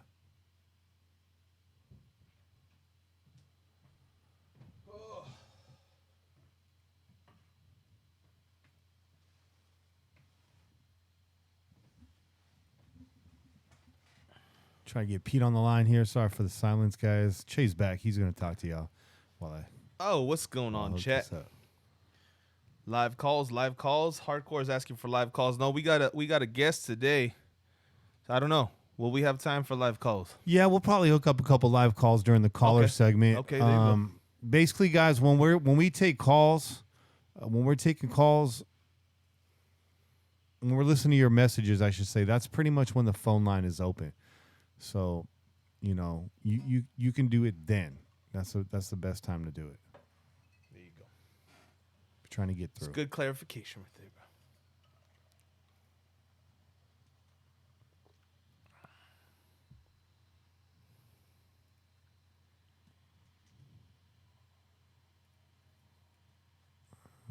That number's not working, man.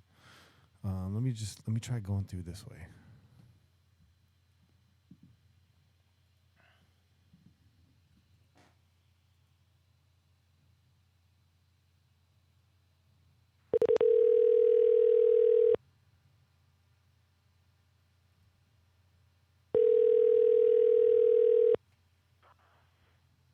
Yes, hello, this is Pillaging Pete.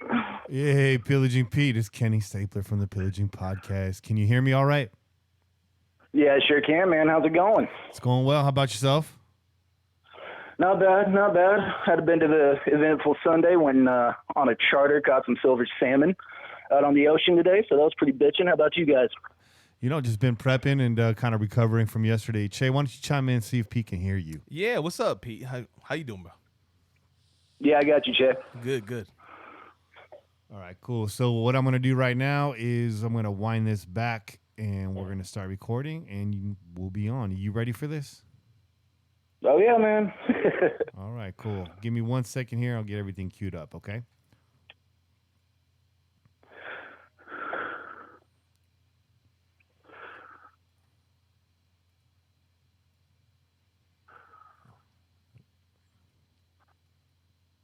What? All right, hold on. I was going to ask you a question. I'm going to save that.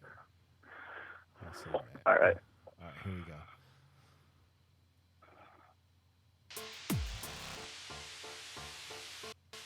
And we're back. Kenny Stapler, Che on my side, piloting in this pirate ship from the Crow's Nest. Yeah. Where you can see all things. And on the line tonight, we got Pillaging Pete. Pete, how you living, brother? Man, I'm living well. How are you guys? Doing all right. Can't complain. You know, another day in the Bay Area here. The sun's setting. The temperature's coming down in the Crow's Nest. Yeah, man. Finally. Feeling way more comfortable. Man, I sure hope so. Did you guys get that AC unit yet? Nah, I don't think any kind of cooling solution is going to work for us except for internal or central AC. It's just too loud. All right. It's just far too loud. True. I feel it. We got these top of the line microphones. They pick up everything, yo. I could even hear y'all bitching on Twitter about Antonio Brown and Nathan Peterman. Pick up everything. Hey, bro. Nathan Peterman, man, the guy, I'm tired of it already, dude. I can't take it anymore. That's my take on Peterman, but I mean, we'll see. Let's let it wash out, right? Peterman and Glennon, I think they both have an equal opportunity right here. They are who they are for a reason, and so you got knocks on both of them, you know. But let's see, man. May the best man win, and may neither of them see the field this year. And I mean that in the most respectful way possible. Right. You know what? In a blowout. I hope they get a lot of time because we're blowing teams out. How about that? There you go. I like that. I can rock with that for sure. So, Pete, you're on here today because of this 2-minute drill. That's what we're going to be doing here in a second. But why don't you let the callers know a little bit about you? You're always calling in. You got some really solid takes, but we don't know enough about Pete, the man, the myth, the legend. Where are you from, and how did you get into Raider Nation? So, okay, I'll start with the latter. Raider Nation is something that is inherited. Usually, most of the time, my pops is a Raiders fan. Grew up a Raiders fan. You know what I mean? Didn't know anything else. You know, there was no other team to be played on the TV during Sunday or Monday growing up, and that's just the way it is. But I call in from the 360 here in Washington, but I'm originally from the 831, specifically Seaside. There you go. And that's kind of where the fandom came from. And the reason you guys don't really know about me is just because, well, you guys are part of the reason I discovered this YouTube shit. Wow. You know what I mean? So, like, I had no idea. And I got caught onto you guys by when Mikey Raider clipped the interview that he had when you guys had him on. Right. And I followed you guys, and I was like, wait a minute, these guys are drinking beers, talking shit, and taking calls. Like, this is everything I've ever wanted for a Raider show. Wait a minute. I was like... You're telling me that Mikey Raider's repurposing our content? Che, get the lawyers on the phone. I'm just playing. That's an honor, man. That's dope. That was a minute ago, but yeah. That's cool. Yeah, we got to get Mikey back on here. He's a good dude. We appreciate Mikey, man. And you know what? Real quick, too, I couldn't help but notice that he had something out not that long ago talking about possibly being his last year on YouTube, that he might kind of be going off of YouTube. So, Mikey, we hope you stick around, dog. We hope you stick around, man. We really do. We do. So OG right there. My lady lives down in Marina, so I know that area well. Seaside, I go to Mi Tierra Foods down there, get my chicharrones. It's like a nice little market. Seaside's a cool town. You ever hit a Papa Chivo's for a burrito? Oh, Papa Chivo's breakfast burrito all day. Yeah. Fuck yeah, absolutely. Now, up here in Washington, man, they got whack-ass Tex-Mex for Mexican food. So, like, I miss home all the time, as you can imagine. You get that fire seafood, though. You said you went fishing out there today. Is that right? Yeah, but you got to catch it on your own. That's how you get the fire seafood out here. You know what I mean? But no, I went on an ocean charter today with the family. That's cool. Boys and family, and pulled out 6 silver salmon. You know what I mean? Damn. So that was pretty dope. But that's why I was saying, like, you know, I'm a little bit out, but this call's perfect timing. Salmon, silver salmon. Salmon. Salmon.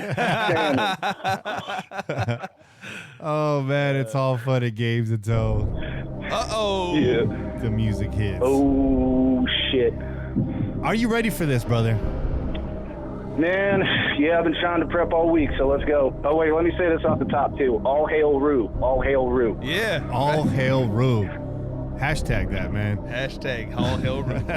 So we haven't done this in a while, so let me reset this for some of our new listeners, because I know, you know, season's starting up, and we got some new listeners. And we like that. 2-minute drill is longer than 2 minutes. It's actually quite a bit longer, but it is a catchy name, so we're going to run with that. The way this works is you're going to get 20 questions. 10 of those questions are Raiders-related questions. One of those 10 Raiders questions is actually a daily double. It's worth 2 points or 1 point for each right answer he gives us in that question. The other 10 questions consist of 8 in your wheelhouse. You gave me 2 categories you feel really comfortable with. This week, those categories are what, Pillaging Pete?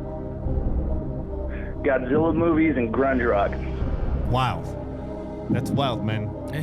And the remaining 2 questions are going to be completely random, chosen by moi. So right now, what's the record? We got what? Is it 12 by Rue? Is that what he did? I thought it was 13. 13, bro. How dare me? Yeah. Yeah, Raideroo. Let me just, 13. Just confirmed. 13 by Raideroo is a really good showing by him.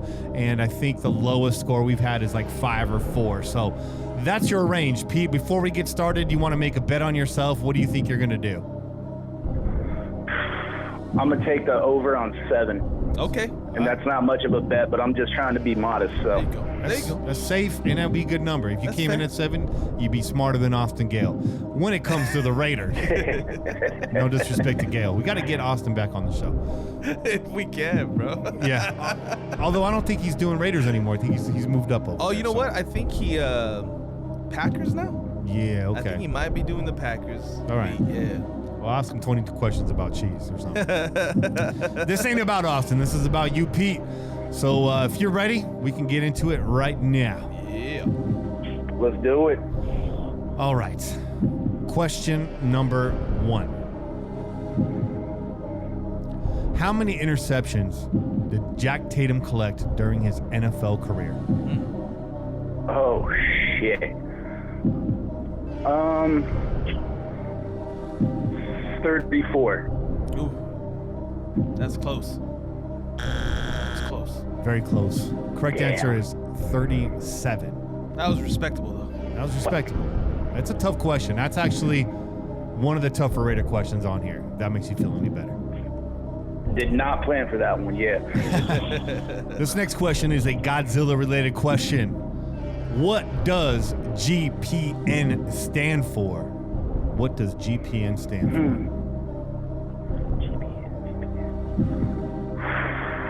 Damn. Godzilla Protective Network? Oh. Very close once again, but wrong. Godzilla Prediction Network. Godzilla Prediction Network. Yeah. You get that off of a video game or a movie? Got that off of a Godzilla trivia site. Related to the movies. Okay. Related to the movies. All right. I'm no Godzilla expert, so I had to look some of this stuff up. But I did vet every question. I researched it, made sure I had corroboration. So that's what it is. If I'm Right wrong, on. let me know, and I will credit you back those points. We've had that happen in the past. Yeah. So, you know, All right, man. It's got to go We'll to the see, judges. man. We'll see. All right, question number 3. What team was Jack Tatum playing against when he returned a fumble, a record-setting 104 yards for a touchdown? Playing against. Was that the Dolphins? Is that your final answer? How about the Saints? Also wrong. It's actually the Green Bay Packers. You're 0 for 3 right now, Pete, but it's early in the game. Yeah. Early in the game. We got this. You just need one, man. You just got to get the ball rolling. You can get 13 Yep. wrong and still win that bet against yourself. So, just saying.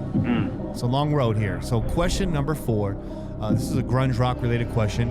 What Pearl Jam song features the following lyrics? It's actually my favorite Pearl Jam song. It's a little trivia about myself. I'm not a big Pearl Jam fan, but I do like this song. The following lyrics. And now my bitter hands chafe beneath the clouds of what was everything.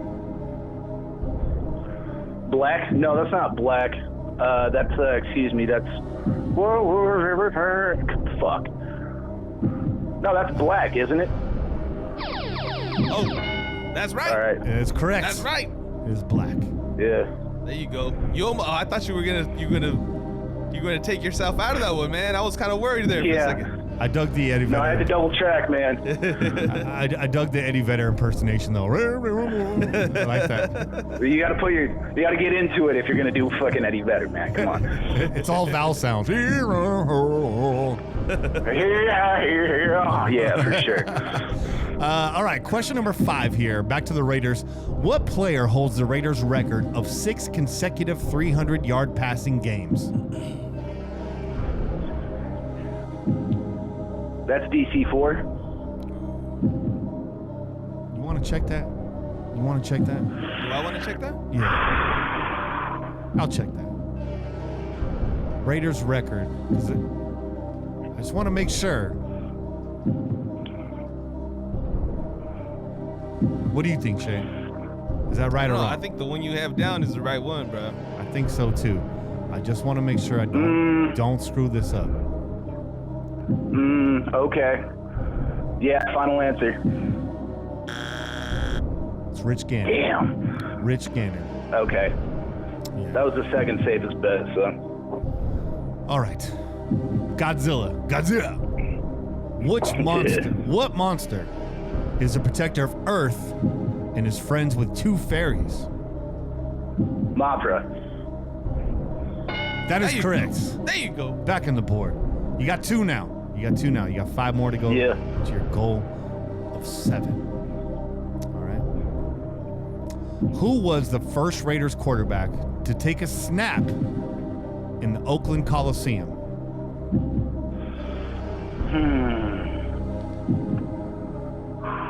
See, okay, so we started off in Kezar, played a little bit in Candlestick. Fuck. That's got to be Tom Flores or Daryl LaMonica. I don't think that's George Blanda, so we'll go with Daryl LaMonica. Fuck. Correct answer is actually Cotton Davidson, the gentleman who lit the torch this Saturday. That's right. Yeah. Che was like, son of a bitch. Che was like, you got to put that in the 2-minute drill. And there it is, just like that. We work fast around here. Damn. All right, question number 8. Getting close to the middle here. Which of these bands was the first to form together in 1984? Was it Alice in Chains? Was it Pearl Jam? Was it Nirvana? Or was it Soundgarden? That's either Nirvana or Soundgarden.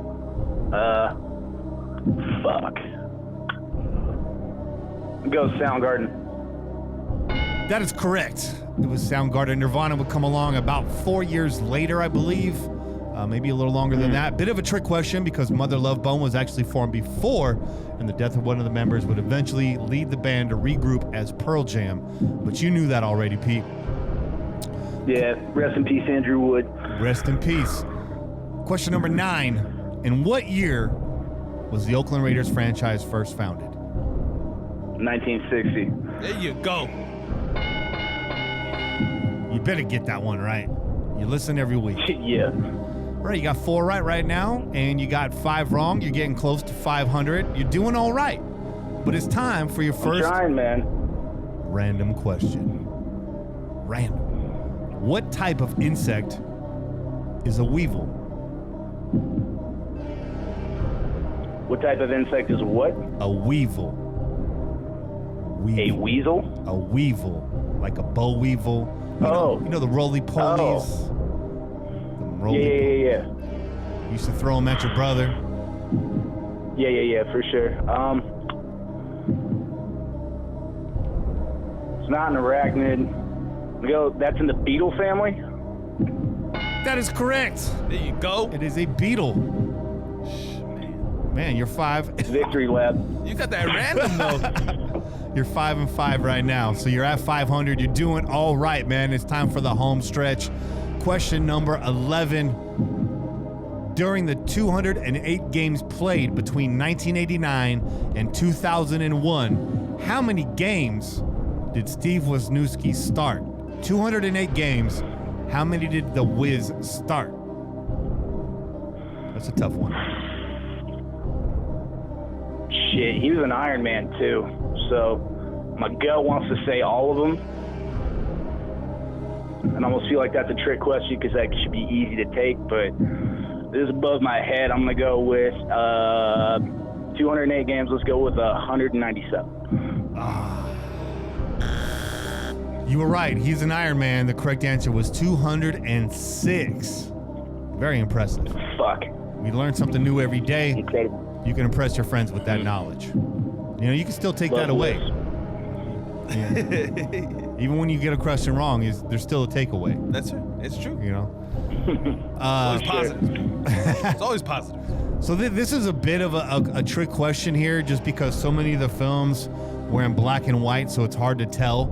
But I need to know what color, in every movie except 2, what color was Godzilla's skin? Ooh. Oh, yeah, that was gray from the radiation shit. Damn! Charcoal was what was listed, but I'm not a stickler. Gray it is. Yeah. It was gray. I would have said gray. I wouldn't have said charcoal. You know? Yeah. All right, let's go. Lucky number 13 here. Who is the rightful owner of the nickname Dr. Death? The rightful. If you answer this wrong, well... Lester Hayes. Oh, Skip Thomas. Oh, fuck. Do we give it to him? I mean, he got it. Was he in under the buzzer? He got it mid-buzzer. Mid-buzzer. Che. Should we let the chat decide? No, I'm letting you decide. Let's give him that, man, because he corrected himself. All right. He caught himself. Let's give him that one. There is a delay on the phone, so Thank you. We don't know if the buzzer was playing on his end. Yeah. I'll give that to you. All right, so let's recap here. You got 3, 4, 5, 6, 7 correct right now. 7 correct one right now. All right. Question number 14. This is back to grunge rock. I need the name of the first Nirvana album.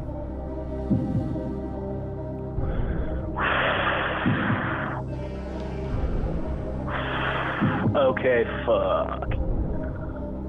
Oh, man. It was one with Jason Everman on guitar. And, was that Bleach? That was Bleach. That's but right. I need to remind you, I'm asking the questions. Okay? Right. So you're up to 7.5 points right now, according to the chat. And by the way, those of you that are listening and you're going, hey, Pete's always in the YouTube chat. Is he cherry picking answers? No, the YouTube chat is on a delay. It's actually quite a lengthy delay, so that's not helping him out at all. And Pete's coming quick with the answers, so he's not looking anything up. But I digress, and we must move forward. So we're back to Godzilla. What monster is supposed to be attacking Paris in Destroy All Monsters? And I skipped the question. We'll go back. Okay. Is that Baragon? That is Baragon. Bam. Around here, Baragon. That's how I read it, actually, when I got that. Yeah, man, you gotta read it with a Spanish accent, bro. That feels good. Feel the breeze. I'm not feeling it yet. Pete's feeling the heat. All right, we're going to double back, so that means you're going to get 2 Raider questions in a row here. Name the only player to intercept 3... the only player in the NFL to intercept 3 passes in a single Super Bowl game. And I already gave you the hint. It's a Raiders question, so it's a Raiders player. The only player to intercept 3 passes in a single Super Bowl game. Rod Smith. Ooh. Is that your final answer? Yeah, 1983. Rod Martin. Fuck. Rod Martin. Rod Martin. Oh, shit. Okay. So I think that evens out the last one because I think you knew it was Martin had the last name wrong. So I'm going to say that balances the scale right there. No controversy. Question number 17. We're getting down to it. You got 4 left. Here we go. You got what? 6, 7, 8. You got 9 right. 10, 11, 12, 13, 14. You have a chance to beat Rue's record if you run the table right here. Woo. No pressure. Okay, I'm sweating. All right. Yeah, I should have had more Cliff Branch questions in here, but I didn't because if you got a lot of them wrong, that's a bad look for you. Dude. Yeah. Bad look for you. Out of respect That to would you. have been terrible. Yeah. But I need to know how many touchdowns did Cliff Branch have in his career?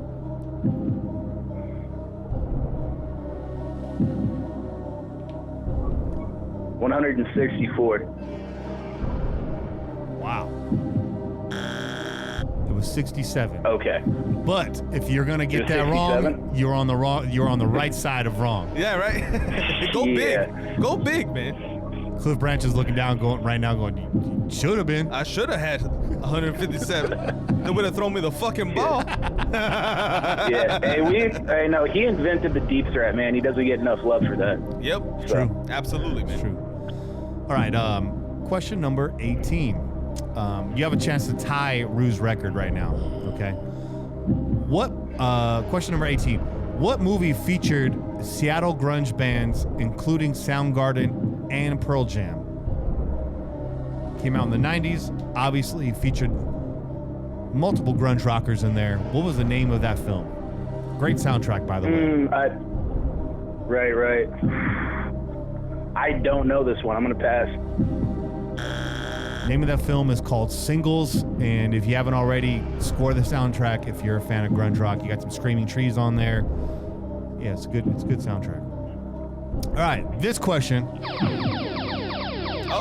is your daily double. So the way this works, listeners, 2 correct answers. If he gets both, 2 points. If he gets 1, he gets 1 point. If he gets none, 0 points. What are you gonna do?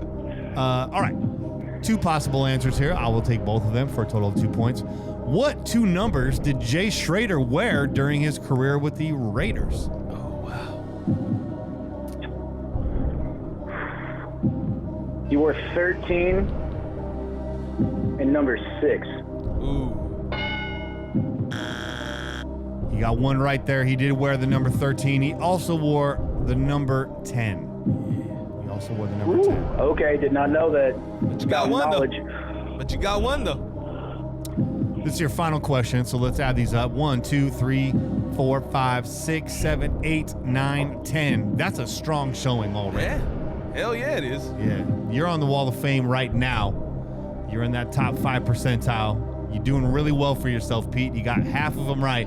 Let's put yourself over 50% right now. Here we go. By answering this final random question. I hope you're a fan of space. I need to know, in what year did the Soviet Union launch their first Sputnik satellite?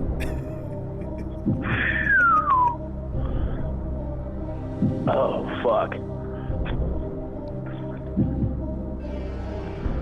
1967. Oh. Damn, that was close. But no cigar. It was actually 1957. Yeah. 57. All right, then. Here's another quick piece of trivia for you guys. Back in the day, the Americans spent millions of dollars inventing a pen that would write in outer space. What did the Russians do? They used a pencil. God damn it, anyways. But nevertheless, Pete, it was a very, very strong showing. Yeah, man. Hey, 10 questions? You got 10 out of a possible 20. That's solid, man. That's solid. I got And all room for improvement, man. I got all the questions from anybody that's ever gone on the show in a different tab here in the spreadsheet. What I need to do is put together a leaderboard so it's easily to reference. I want to know who's had more than 10. Has anybody had 11 or 12? I think. Man, well, I don't want to say that somebody has done 12, right? Yeah, 12 sounds familiar. Yeah. Yeah, or sounds familiar. no, somebody tied Rue, didn't? No, they did not. Yes, we had a tie. Yeah, we had a tie. We have a tie. But you're in the upper echelon, Pete. Do you feel proud of yourself? Do you feel good about this? like I said, I bet myself on 7. I'm just happy I made it this far. So happy to be on the Wall of Fame in that 5th percentile or what you said. So thanks for having me on, fellas. Yeah, man. Yes, sir, man. Thanks for coming on, Pete. And as always, we enjoy your calls. We got to get you on as a live caller here, too, in the future. Again, as you guys know, when we're listening to the phone calls, the phone line is open at that time. So, Pete, thanks for coming in here. We're actually going to take a break right now. When we come back, we'll be taking your calls, and we'll be talking to Raider Kane and Pillage on, Pete. Yeah. Hey, you got it. Thanks for having me on, fellas. Have a good one. Yes, sir. All right, Jay, let's take a little break, maybe step outside, get some fresh air. Yeah, get a little bit of that cool air, bro. And when we come back, we'll have Kane's Corner, then we'll go to your phone calls, and we'll wrap this up. That sounds good, man. That sounds like a plan. 8:42 here on the West Coast. We'll see you guys in 2 and 2, as Chuck Woolery used to say. Yeah. We out here. Peace. Go Raiders.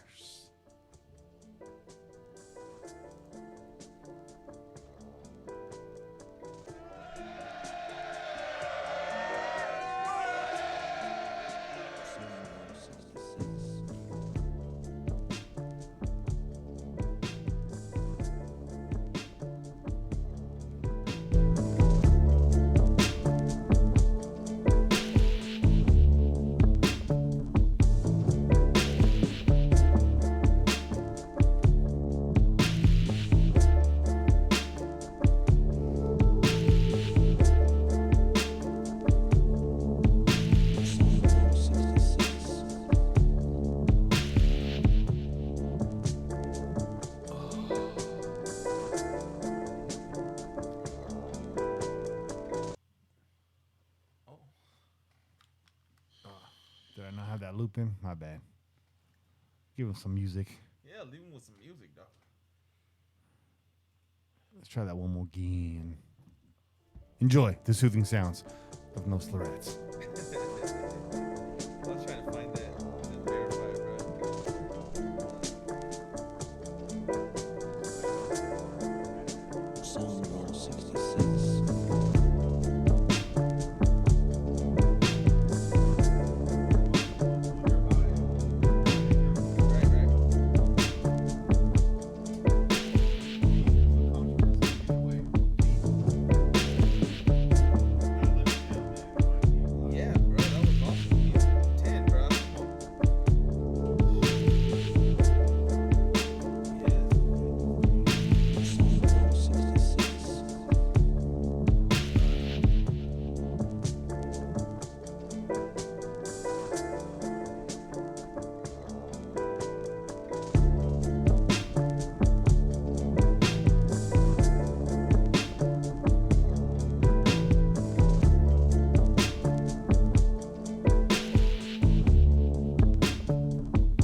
We're back, guys.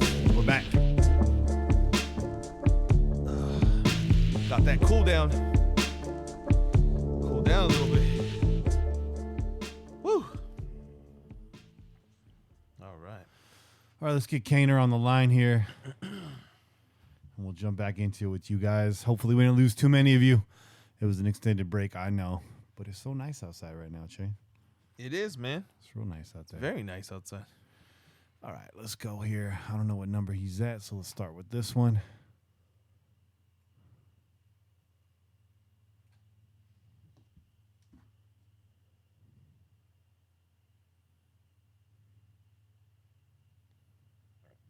Please leave your message.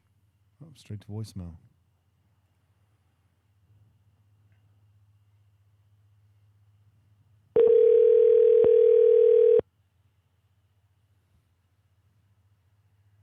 Hello?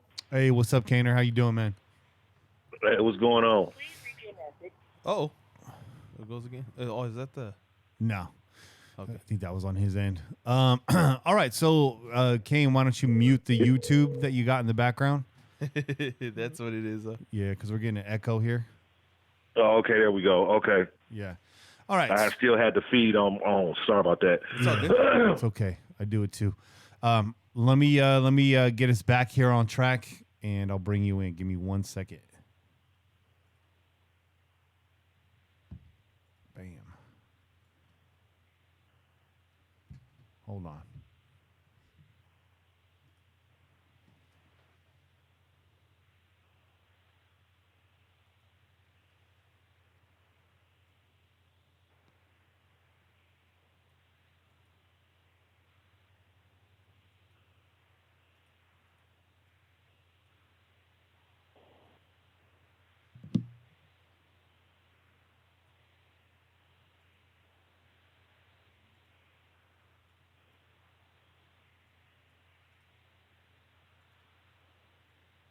There you go.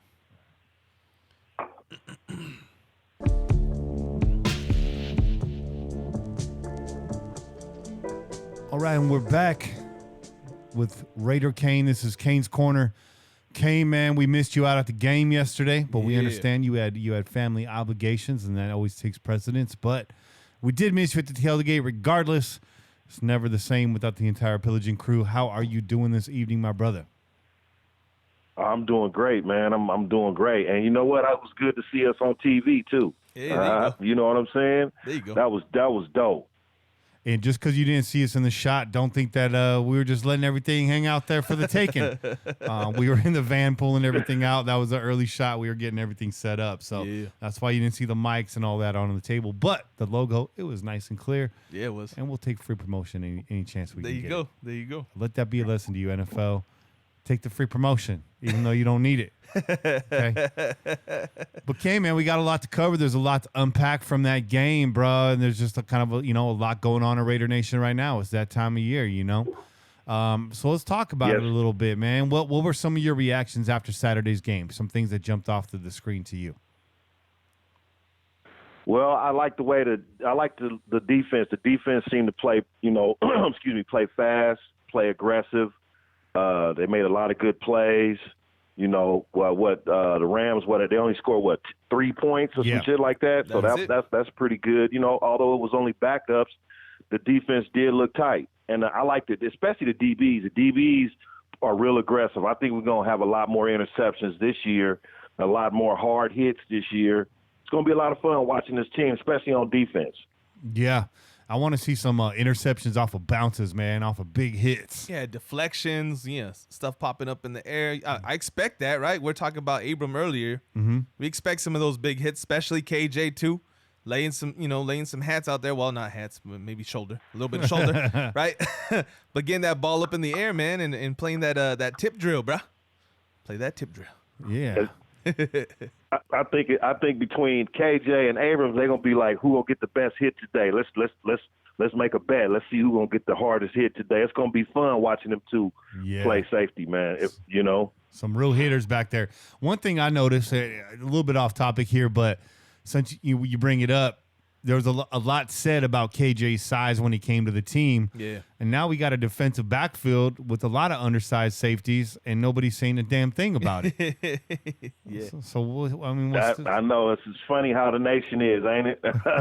And the media, the media too. The media is really the ones that talks about all this craziness, undersized this, undersized that. That guy plays big. He's a small guy, but he plays big. He might have some trouble guarding bigger tight ends, but that's why we brought in Joyner.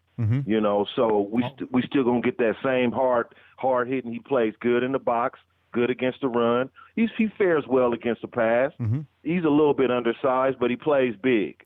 You know, so don't let the size fool you. Yep. He does. None of these guys, and really. And he's gone to a Pro Bowl on the strength of his slot corner play as well. So, you know, I think as long as you can cover and as long as you can get him down, don't matter what the size is. Absolutely. The same water that hardens the egg softens the butter. Okay. It's not the environment you're in. It's what you're made of. Okay. Okay, you feel me? All right, there you go. Yeah. You got I can tell you got more of those, bro. I can tell you got more of those, bro. Hey, Che, if I tell you fat meat's greasy, then it is. So wipe your lips. I don't know what that means, but my grandpa used to say that all the time. So we saw a lot of the rookies on the field this weekend. Pretty much everyone except for Josh Jacobs. Who was the biggest standout to you, Kane? The biggest standout on defense or offense? Either one, or both. Well, we had a few guys make some good plays, but I'm gonna have to say DeAndre Washington had a really good game. He impressed me, you know, and I might be a little biased to that because I want to see DeAndre Washington do well. I want to see him get more playing time, and so you know, right away, the first take that I would have to say from just looking at the game when the main whoever they started was in, it was still backups, but it was a lot more starters in the beginning, and he scored a touchdown. You know, that was impressive. That was impressive. I got to say DeAndre Washington impressed me yesterday. It was real good to see him make that play. Yeah, this is DeAndre's fourth year in the league now? Fourth or third? 2016 was his rookie year. 2016 was his rookie. So so 6, 7, 8, so this will be his fourth year in the league. He should look good in the preseason, you know, and I'm glad he did because, as I mentioned earlier in the show, all three of us big DeAndre Washington fans. Kane, you and I have been lockstep on Washington. We really like the way he's built, and we like the way he plays on the field. But I'm really asking about rookies. I'm asking about the rooks, man. Who out of that group? Cleveland, Abram, Trayvon Mullen, all them cats. Who did you like the best? It's hard to pick just one because they all three have really good games. But I'm going to say I want to see I'd like to see more of Mullins. Mullins looked good. He locked down his side of the field, had some good plays. Abrams looked good. But if I had to pick one, I'm going to say Mullen. Mullen showed up just like he did in college. Yeah. You know, shut the field down. Mm-hmm. That's what we drafted him for. That's what he came here to do. And I was impressed. That was one thing. Another thing I took away, and I was ready to see him get set down. Like don't get him injured. You know, let him go to the bench. We saw he can play. We saw he can guard NFL talent. He was on Brandon Cooks. He did a good job. Not a bad job. You know, for his first game against a Pro Bowl wide receiver. You know, he looked well. He looked great actually. Mm-hmm. So I'm gonna have to say Mullins.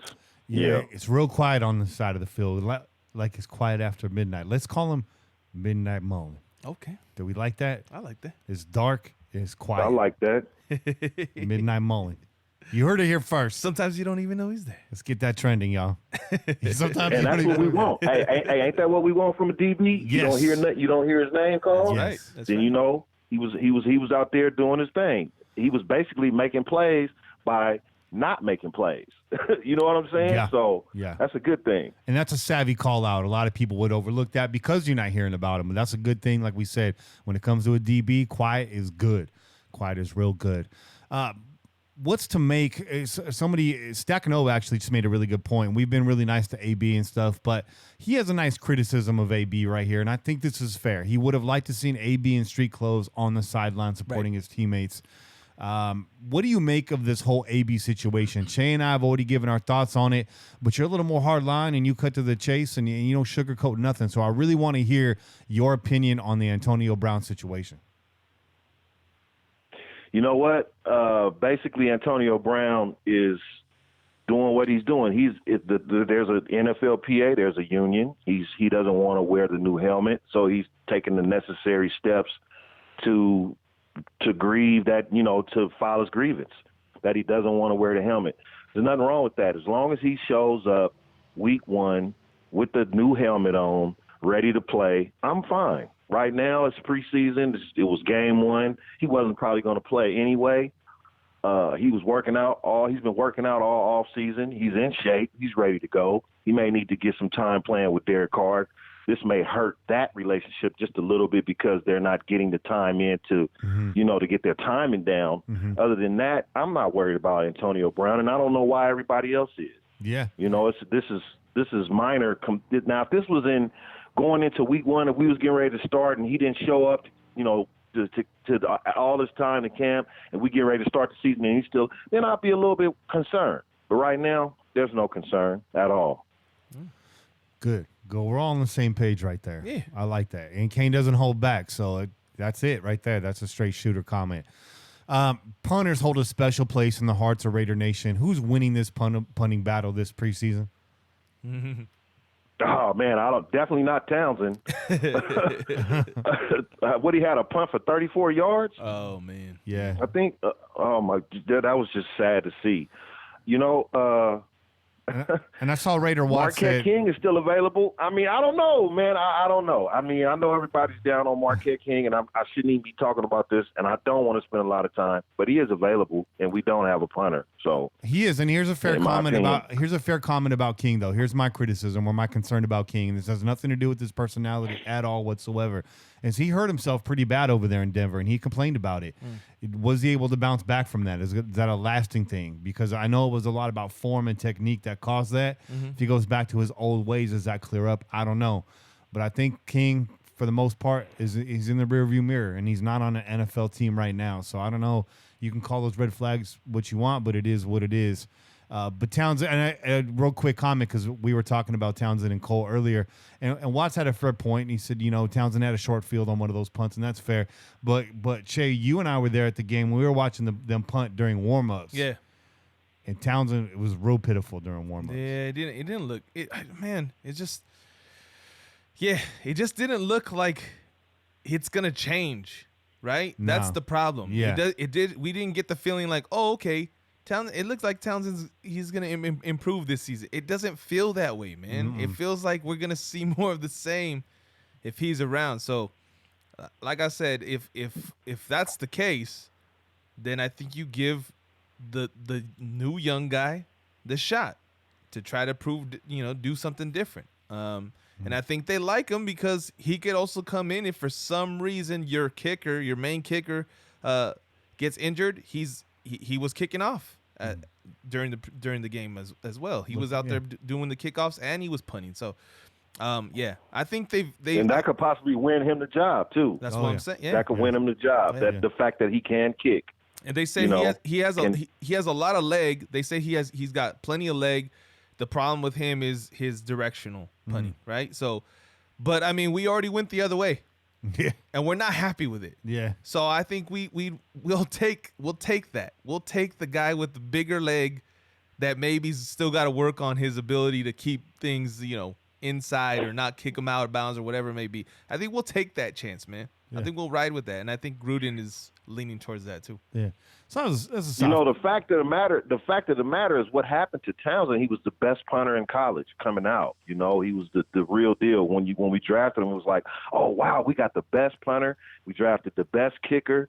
At the same time, and it just didn't work. It just hasn't panned out. Yeah. I don't know. Yeah, I don't know what happened. Whether it's the coaching or whether he just. I don't know what happened. And it should have translated. It should have translated because you never hear anybody say, "But can he punt at the NFL level?" You never hear anybody say that. But the thing was with him is that he was never about. It was never a big leg. It was always his ability to kick the ball directional, right? Which Right. He's done that, but for fucking 30 yards, and we've seen some really bad punts out of him, man. So I think we're all on the same page as far as like we've seen enough. And he had a decent average coming out of Unless college. we punting from a short field, he cannot punt from the end zone. Yeah. So if we backed up to the end zone and it's a third, a fourth and whatever, 15, and we on the 5-yard line, we're screwed. He's going to punt to the 50. It's sad to see, man. It's sad to see. So I don't know what we're going to do about the punter position. This Cole guy, he's got a shot at taking this position. That's for sure. Definitely. You said so. What you said that Watts said that one of those punts Townsend had a short field, That's what he had said. but he didn't have any inside the 20 None. with the short field. So that's the problem, man. He had short field. You would have thought, okay, well, he could just use his directional punting and get one inside the 20. Didn't get that. Fact. It's a fact. Yeah, I think it's a done deal. The other thing that they were saying about AJ Cole is where he's got to catch up to Townsend because they already feel like he's a better punter. Is his holding for the kicker to be able to hold for PATs. Okay. Yeah. All right. So that's what he's been working on. Those are things that could be worked on, though. Yeah. Right? None of that involves genetics or strength or none of that. That's just really about skills training. So Yeah. let's get him there. But anyways, it's a soft question. It's punting, but we've seen how important it is, and we know how beloved the punter is in Raider Nation. We got a long history of great punters, so it had to be asked. We had to talk about it. But I want to get to the bottom of this quarterback controversy we have here in Oakland between Nathan Peterman and Mike Glennon, because I know you feel a certain kind of way about this, Kane. So you tell me, because I know you liked Peterman. I know you liked him in this game, and that's fair. I think they both had their strong suits in this. But give me a case as to why Peterman should be the number 2 quarterback on this squad. It's early, but look at the early going. He had, both quarterbacks played well, but I've been watching Glennon in the NFL. Peterman, I saw a little bit of him as well, but Glennon did what he does in what he did in Tampa. He can drive you down the field, and then all of a sudden he's going to do that one goof up play that's going to turn the whole thing around. At least Peterman was a little bit more safe with the football. He tucked that thing and broke out and ran with it. He took care of the football. That's what you do as a quarterback on the field. You don't throw no interceptions. You throw the ball away when you need to. You don't try to force it if you don't think you can force it. And I think Glennon threw one of the interceptions right into like the teeth of the defense, which that's a no-no. You know what I'm saying? And then his other interception is in the red zone. Mm-hmm. Yeah. So, it's just like that's not protecting the football, and I don't want to see that. And if he had to play, if Derek Carr, God willing, gets hurt, but hope he doesn't, you know what I'm saying? And we had to see Glennon. That's what you're going to see. Sometimes you just can't change that in a quarterback. That's the way they see the field. And I think Peterman saw the field a little bit better. He was able to make some plays, make some nice throws, tuck the ball, run. I'd be more susceptible to seeing him come in as the backup if Derek got hurt than Glennon. I think I've seen enough of Glennon in his career as a quarterback, in my opinion. Fair enough, and I think I like this conversation because we finally have a real battle for the number 2 quarterback. Right. And it's exciting. It's exciting to watch it play out. It makes preseason a little bit more exciting. You're not going to see a whole lot of Derek Carr in the preseason. You already know that. So it's fun to watch, and I think they're both capable in their own right of being a backup. So this is going to play out really interesting. Hopefully the battle increases, and we see a lot of back and forth between these two guys. I'd love this to be a really tough decision. Because I think John keeps them both. If you ask me, John loves his quarterbacks. He likes his pet projects. Those are two guys he liked. I'm sure he watched plenty of Glennon with his little fire football coach office was in Tampa. He saw plenty of Glennon playing for Tampa. He's seen, he liked Peterman coming out. So, these guys are guys that he thinks he can coach up. Maybe not start for him as one of his main guys, but somebody he can coach up and help their career become a better quarterback. I think that's what John likes about his quarterbacks. So he's got these guys and he thinks he can coach them up, and I wouldn't be surprised if he kept them both. And Peterman would be a big reclamation project, right? If he can do that, that's a lot of points in John's column. Mm-hmm. So I could see that too. That's a fair and that's a good point. Yeah, man. Let's see how this all plays out. Yeah. Now, this wasn't on the list of questions I sent you, and to be fair, I don't always send Kane the questions. We shoot from the hip here on the Pillaging Podcast. There you go. And so I'm going to throw another one at you right here. As the preseason kind of goes along, we have how many guys on the roster right now, Che? I don't know, a whole bunch. Like 90 plus. Right? 93. Yeah. 93, yeah. 93. We got to make these cuts down, so you're going to have 40 guys go, right? 40 or more. We're already talking about keeping 3 quarterbacks. We're looking at this wide receiver group. We're looking at this running back group. We're looking at this DT group. Got a lot of linebackers on the squad. These cut downs are going to be tough. There's going to be some guys that get cut that are a little bit shocking. And I think I might have asked you this question last week, but now that we've seen some of these guys play on the field, who's a guy or multiple guys if you got them, but are some of the tougher cuts that you're going to see gone? Let's narrow this down a little bit. Let's look at this wide receiver group because I think it's probably the most competitive out of all of them. Yeah. Kane, give me a wide receiver that doesn't make this team. That could be shocking. J.J. Nelson. J.J. Nelson doesn't make the squad. That's a hot take. That is a hot take, man. That is a hot take. Well, why is that? Can you back that up a little bit? Because J.J. did have a nice game. It's too many young rookies that's doing well. Mm-hmm. And plus, not to mention, the guys that got drafted are more likely to make the team than not. And that's what I've been seeing as a pattern in the NFL, especially with this team, even under Reggie McKenzie, all 7 draft picks, all 7 rounds, the majority of them made the squad. Coaches and GMs want to see these guys that they drafted on the 53-man roster so that they can see them develop, watch them grow. And so, we got a lot of young wide receivers, and then we got a couple of old, stingy vets. Not old, but Ryan Grant and J.J. Nelson, they've been around a few years. Mm-hmm. Those guys are going to have to play, I think, extremely well to beat out Doss and like the likes of Aitman and even a Keon Hatcher at this point. He had a nice game. He plays yesterday, tough. and his time is coming. So, I have to say, when it comes to getting cut, the veterans on the team are the ones that I think have to play extra well in order to make the roster, in my opinion. So J.J. Nelson and Ryan Grant, you might be waving bye-bye to both. Just so they can keep Doss. But they don't want to put – you might not want to let Doss hit the practice squad because then he can be plucked. Aitman as well. Yeah.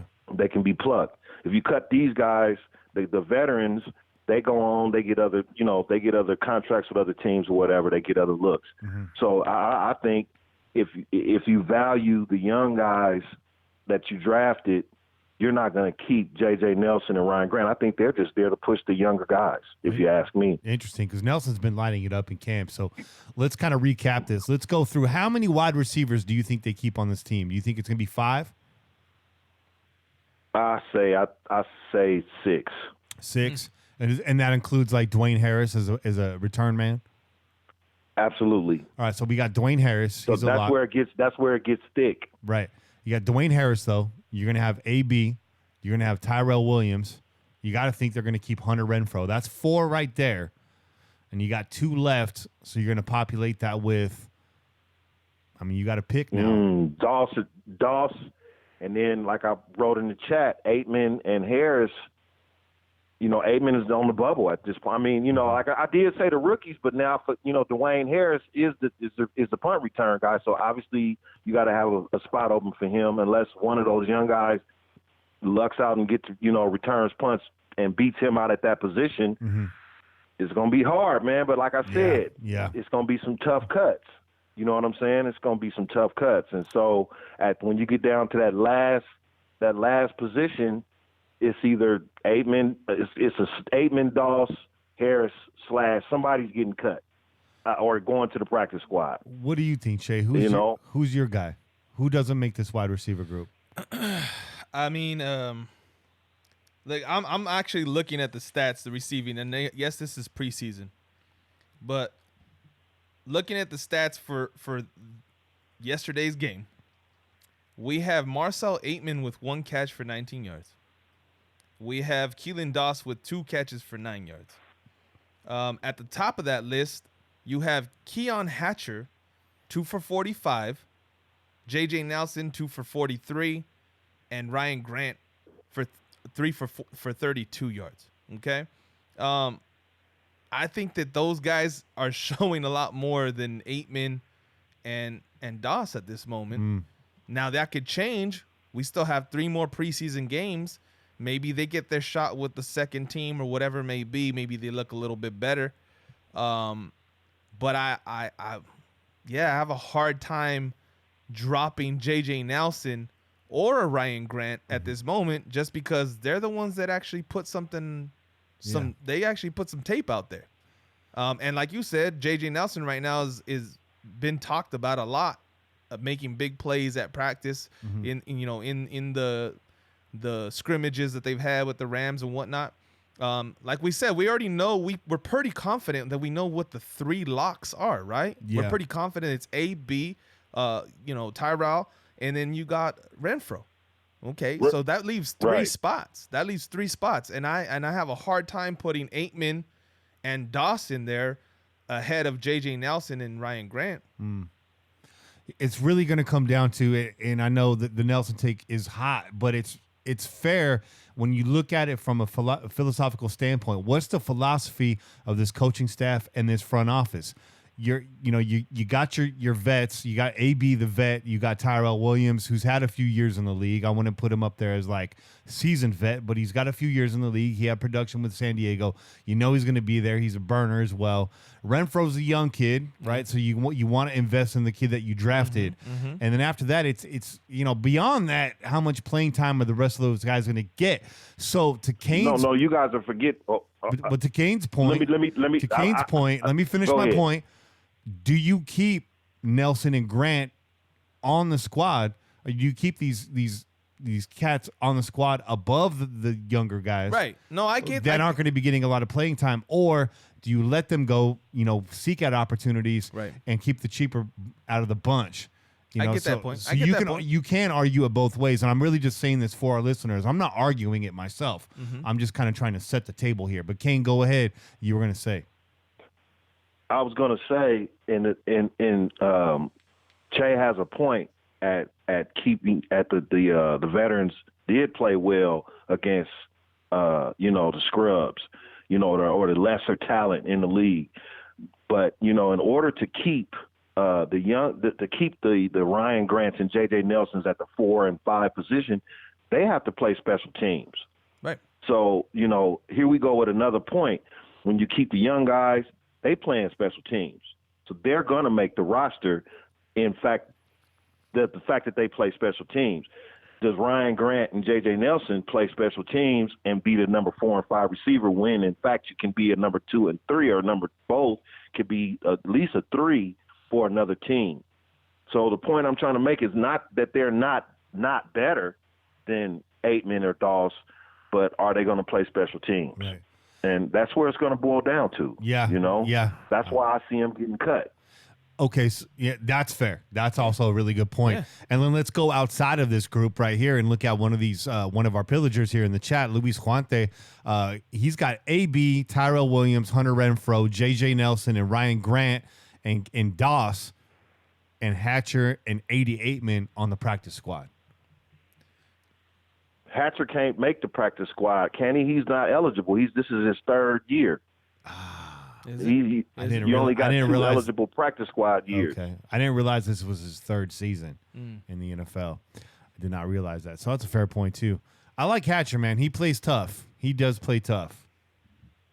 Yeah, he played well, man. He showed up. Like I said, he was one of the guys that showed up and put some tape out there. So you got to consider him as being in the 6th spot. Actually, you know what? Here, Keon Hatcher says his first year in his stat line is actually 2018, so he would be eligible. This is actually his 2nd year in the league. Okay. It's not his 3rd year. So. Oh, okay. I thought it was his 3rd. My bad. No problem. My bad. It's a fine line. But yeah, so it'd be interesting how it pans out. And with the practice squad there in effect, there's a lot of options. There's a lot of ways to move it around. But, us not being able to land on an agreement here just, again, underlines the point going to be some really tough cuts coming up at the end of this preseason. Right. I love the rule change that they put into effect. Was it last year or the year before that, where the cuts all come at once at the end? You get a good long look at everybody over these 4 weeks. I like that. I do. Another like crowded position is the running back position. That's another crowded position too. Mm-hmm. And I'm anxious to see who somebody please beat out Doug Martin. I'm all for young. If we're going to be quote unquote rebuilding or reloading or whatever, let's reload with some good young talent. Mm-hmm. Let's watch that talent develop. We was 4-12 last year. What do we need with Doug Martin? Yeah. We're not going to the Super Bowl this year. I'm not hating fans, but I'm just saying we're not going to the Super Bowl this year. So, why do we have Doug Martin? Why not give that roster spot to a young, grooming talent? You're not going to even need to probably if Josh Jacobs doesn't get hurt, he's going to get most of the playing time anyway. And Jalen Richard, they're going to get most of the playing time. It's going to come down to who's going to win that 3 and 4 spot. And Doug Martin, if you're going to have him as the number 4 guy, but then here we go with that special teams thing again. Mm-hmm. You want those spots to go to players that's going to play special teams. So if Doug Martin ends up as the 4th running back, we need to let him go and move on and keep one of the younger guys. I'm in agreement. I'm in agreement with that. I'd be happy to see Doug Martin cut, not because I don't like Doug Martin. I've actually supported him. Right. But if he's gone, that means younger cats are stepping up and filling up those roster spots. That's a good sign for our team. Yeah, absolutely. Yeah, I can't disagree with that. Yeah, good point, Kane. I like the way you spelled all that out. It's a big group right there. Somebody pointed out in the chat, who was it? The good doc, he said last year he felt confident about our wide receiver room at this time too. And we saw injuries last year, right? Remember that Giants game? I was out there. I suited up for that Giants game. I was out. You remember that, right? You remember that? Che was like, "Well, no, wait. The security's gonna get you." And they were like, "Oh shit, he's putting on the helmet." And I was out there, bro. It was interesting, I didn't get any snaps, but I was out there on the side. I was ready to go. And I was ready for my number, but so we'll see. I mean, again, I don't want to circle back to that and rehash that argument, but I like that you went that direction, Kane, because it kind of pulls us in both directions, right? It kind of widens the spectrum, and you can see how it can go either way. But, do you want those vets that far down on the depth chart just in case something like that happens? Or, building for the future, like you said, this is not a Super Bowl team yet, not this year. Even if you feel like the talent is there, the cohesiveness is not. This schedule is going to be brutal. We're starting off already behind with our offensive line. So it's an uphill battle already. I don't think the Super Bowl, the playoffs are even a long shot. We can hope for it. It's not unrealistic to think that this team can sneak into the playoffs. Right. But it's still a long shot. It's not a book it situation. It's not guaranteed. It's not a lock. So, invest in the future. You're moving on to Vegas, and hopefully you make a splash that year, and you're investing in this young talent because it's all about that long game. So, yeah, you'd like to see some cats get developed on this team. So, yeah, it's interesting. A lot of tough decisions to come. This is actually a really exciting preseason, I feel like. We're not just going through the motions. We're really looking at some tough stuff. Right. So, preseason's typically boring. I was telling Che, I was like, oh, it's exciting. We're going to see some real live snaps. And you always feel like that this time of year. And the preseason starts and you're like, this is bullshit. This shit is kind of boring. Yeah, I'm watching. You know what? You be juiced and pumped before the game. You know what I'm saying? And then when the game come on in like the third quarter, you be like, oh, man, this is boring as fuck. Yeah. You know what I'm saying? You looking at it and it's like the talent level doesn't keep your interest peaked. Mm-hmm.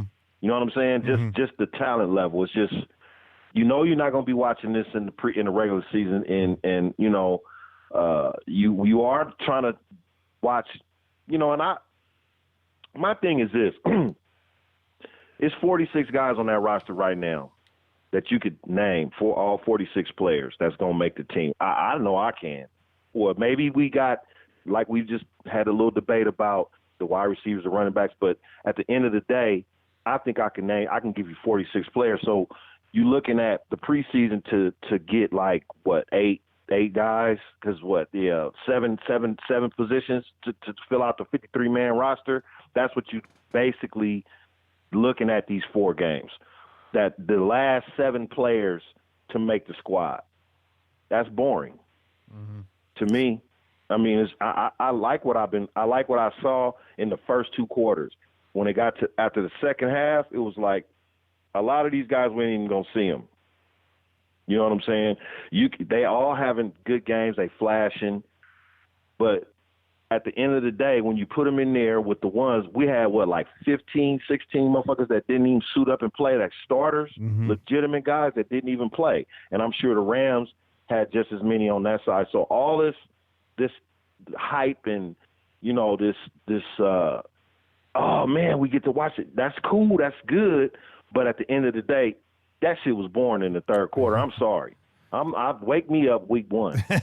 You know what I'm saying? Yeah. I mean, or at least can we skip to week 3? Yeah. I can see the NFL why they want to say, let's cut 2 preseason games and add these last 2 to the schedule, because you just kind of sleepwalking through the preseason right now. Nobody, you're not going to, I wouldn't be surprised if we set 15 or 16 more people in game 2. We just we won't see those guys that didn't dress. We won't see them until week 3, and then you won't see them until week 1. Yeah, John's saying we're going to see some starters next week, but I'd be shocked if it was more than a series. It's going to be, it's be real limited. Yeah, man. I could see it too. I think viewers would be happy about that. I think coaches would be upset about that. It's going to be interesting to see what the NFL does moving forward, because for the NFL, we already know they're not concerned about the players or the coaches. They're concerned about the viewers and the audience, and it's an entertainment package to them.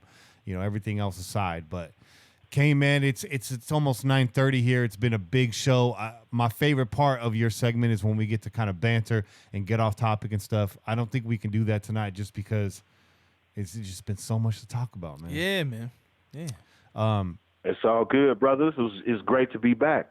Yeah, and I can't wait to get out to the opening night and do the thing with the tailgate, man. You know what I'm saying? I'm looking forward to it. September 9th. I'm going to see you out there. And while I have you on the phone, too, just so I can communicate this to everybody, next week we will be off the air. I know I can hear the sighs. I can hear the air coming out the balloons already. We took a lot of time off. But, again, we have some big stuff coming up this weekend. I might be going out of town for a training. And Che, it's your daughter's birthday, man. Yeah, that's right, man. So that's right. We will be off the air, but we promise you after that it's going to be a nice long stretch of the Pillaging Podcast with Kane and Che and myself. And we'll be here for you guys all season. We got your back. That's right. Yes, that's sir. Right. Kane, man, thanks again for coming on. Talk to you real soon. All right, brothers. All right, man. All right, brother. Peace out, bro. That was a good segment, man. That was a really good conversation. Yeah. And we got, you get to see a little bit of both sides, right? Kane gives you that thought maybe you didn't think of, right? You're talking about, well, do you play vets on special teams? You don't really play vets on special teams. So, I mean, that's a great point. That's stuff that has to be taken into consideration. At the same time, we had some people make the comments like, hey, but what if somebody goes down? Now you just got a bunch of guys you were expected to play special teams. They got to take, wide receiver 1 and wide receiver 2 roles, Yeah. That would be my fear. Obviously, we hope that everyone goes through a healthy season, right? AB stays healthy, Williams stays healthy, and then we don't have to worry about that happening. But what happens if one of them go down? Does that mean you move Renfro to the 2, to the 1? Right. That's a tough call, right? That's a tough call. Because we all had Renfro as a lock. He didn't catch one pass last night. That's what I'm saying. So that's going to be the difficult, and that's why we're the guys that are sitting over here talking about stuff and not making decisions, right? Because that's a hard decision to make, and we ain't qualified to make it.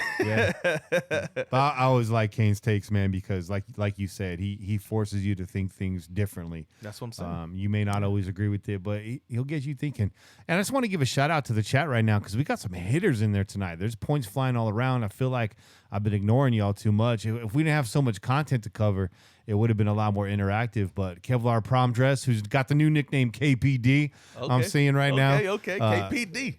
Angry at Trask, both ladies from the Ladies of Darkness podcast. And I want to remind everybody, Angry has been podcasting about the Raiders longer than the 3 of us have. There you go. So if you haven't checked out the Ladies of Darkness yet, make sure you do so. And they did add on Kevlar Prom Dress, Heidi, months ago. It's not new. But I think that now like midway last season or something like that, or somewhere around there. She she was around for a while. Okay, let's not just act like Heidi's brand new to this, but she came on as a permanent fixture on the podcast about halfway through the season, I want to say. And it was entertaining already with Angry and Jenny, and now with the three of them. It's just really nice to see three women that know their football talking about it. You get three different angles, and you get some comic relief. They're good, man. It's an entertaining show. I would definitely check that out if you haven't already. I know a lot of pillagers do, though, so I'm not making it sound like, they're over there talking to nobody. They got an audience, but I'm just letting y'all know. Check them out if you haven't already, man. They're hitters on this network, co-founders, man. It was these two shows that kicked it all off. So there you go. Respect, man. We love you, ladies. And Heidi goes above and beyond that podcast. Oh, yeah. She does so much for the network. If you follow at CNPodNet, whether it be on Twitter, Instagram, Facebook, she's all over. She's handling that stuff. She's doing all the promo for all the shows on those. That's right. She does all the heavy lifting at the network. So she's an MVP. Yeah, MVP. Shout out to you, Heidi. And shout out to Angria for holding it down on the timeline. There you go. And letting all these bozos know what time it is. She's the editor-in-chief. She's the principal. She's the president. She's my big sister. Angry, I love you. We also stacking overs in there. Raider Watts always setting the record straight. Yeah. Bobby Wasabi's the homie. Yeah, and thank you, Bobby. I appreciate that, man. He said a happy birthday to your baby girl. So I appreciate that, brother. Yeah, I'm hoping I can get out there to the lake. My lady wants me to go camping with her and the family, but I'm in a spot right now. My work told me they won't know if I'm going to the training until Friday, right? Which means I can't even get out early on Friday because I'm going to be waiting around for the decision. Yeah, that's crazy. I work till 7, and that's way too late for me to take off to where they're at. So either way, I'm going to be out there at the lake with you, it looks like, on Saturday, enjoying and celebrating. So I'm looking forward to that because I love your family, dude. Your family's hella cool. Appreciate it, brother. And I haven't seen your daughter nearly enough. Who else am I leaving out over here? Pete, Luis has had some really good takes tonight. I mean, everybody, the good doc, everyone's really holding it down in there. Shorty V, always with some good takes and some comic relief. Shorty makes me laugh, man. I don't say it enough, but you do make me laugh. Sometimes I get distracted. I'm like, what was I talking about? So that's the dangers of looking at the chat, right? while you're podcasting, you're like, what are these guys talking about here? And then you forget what you were talking about, man. But we appreciate y'all, man. Yes. Y'all keep it lively in there.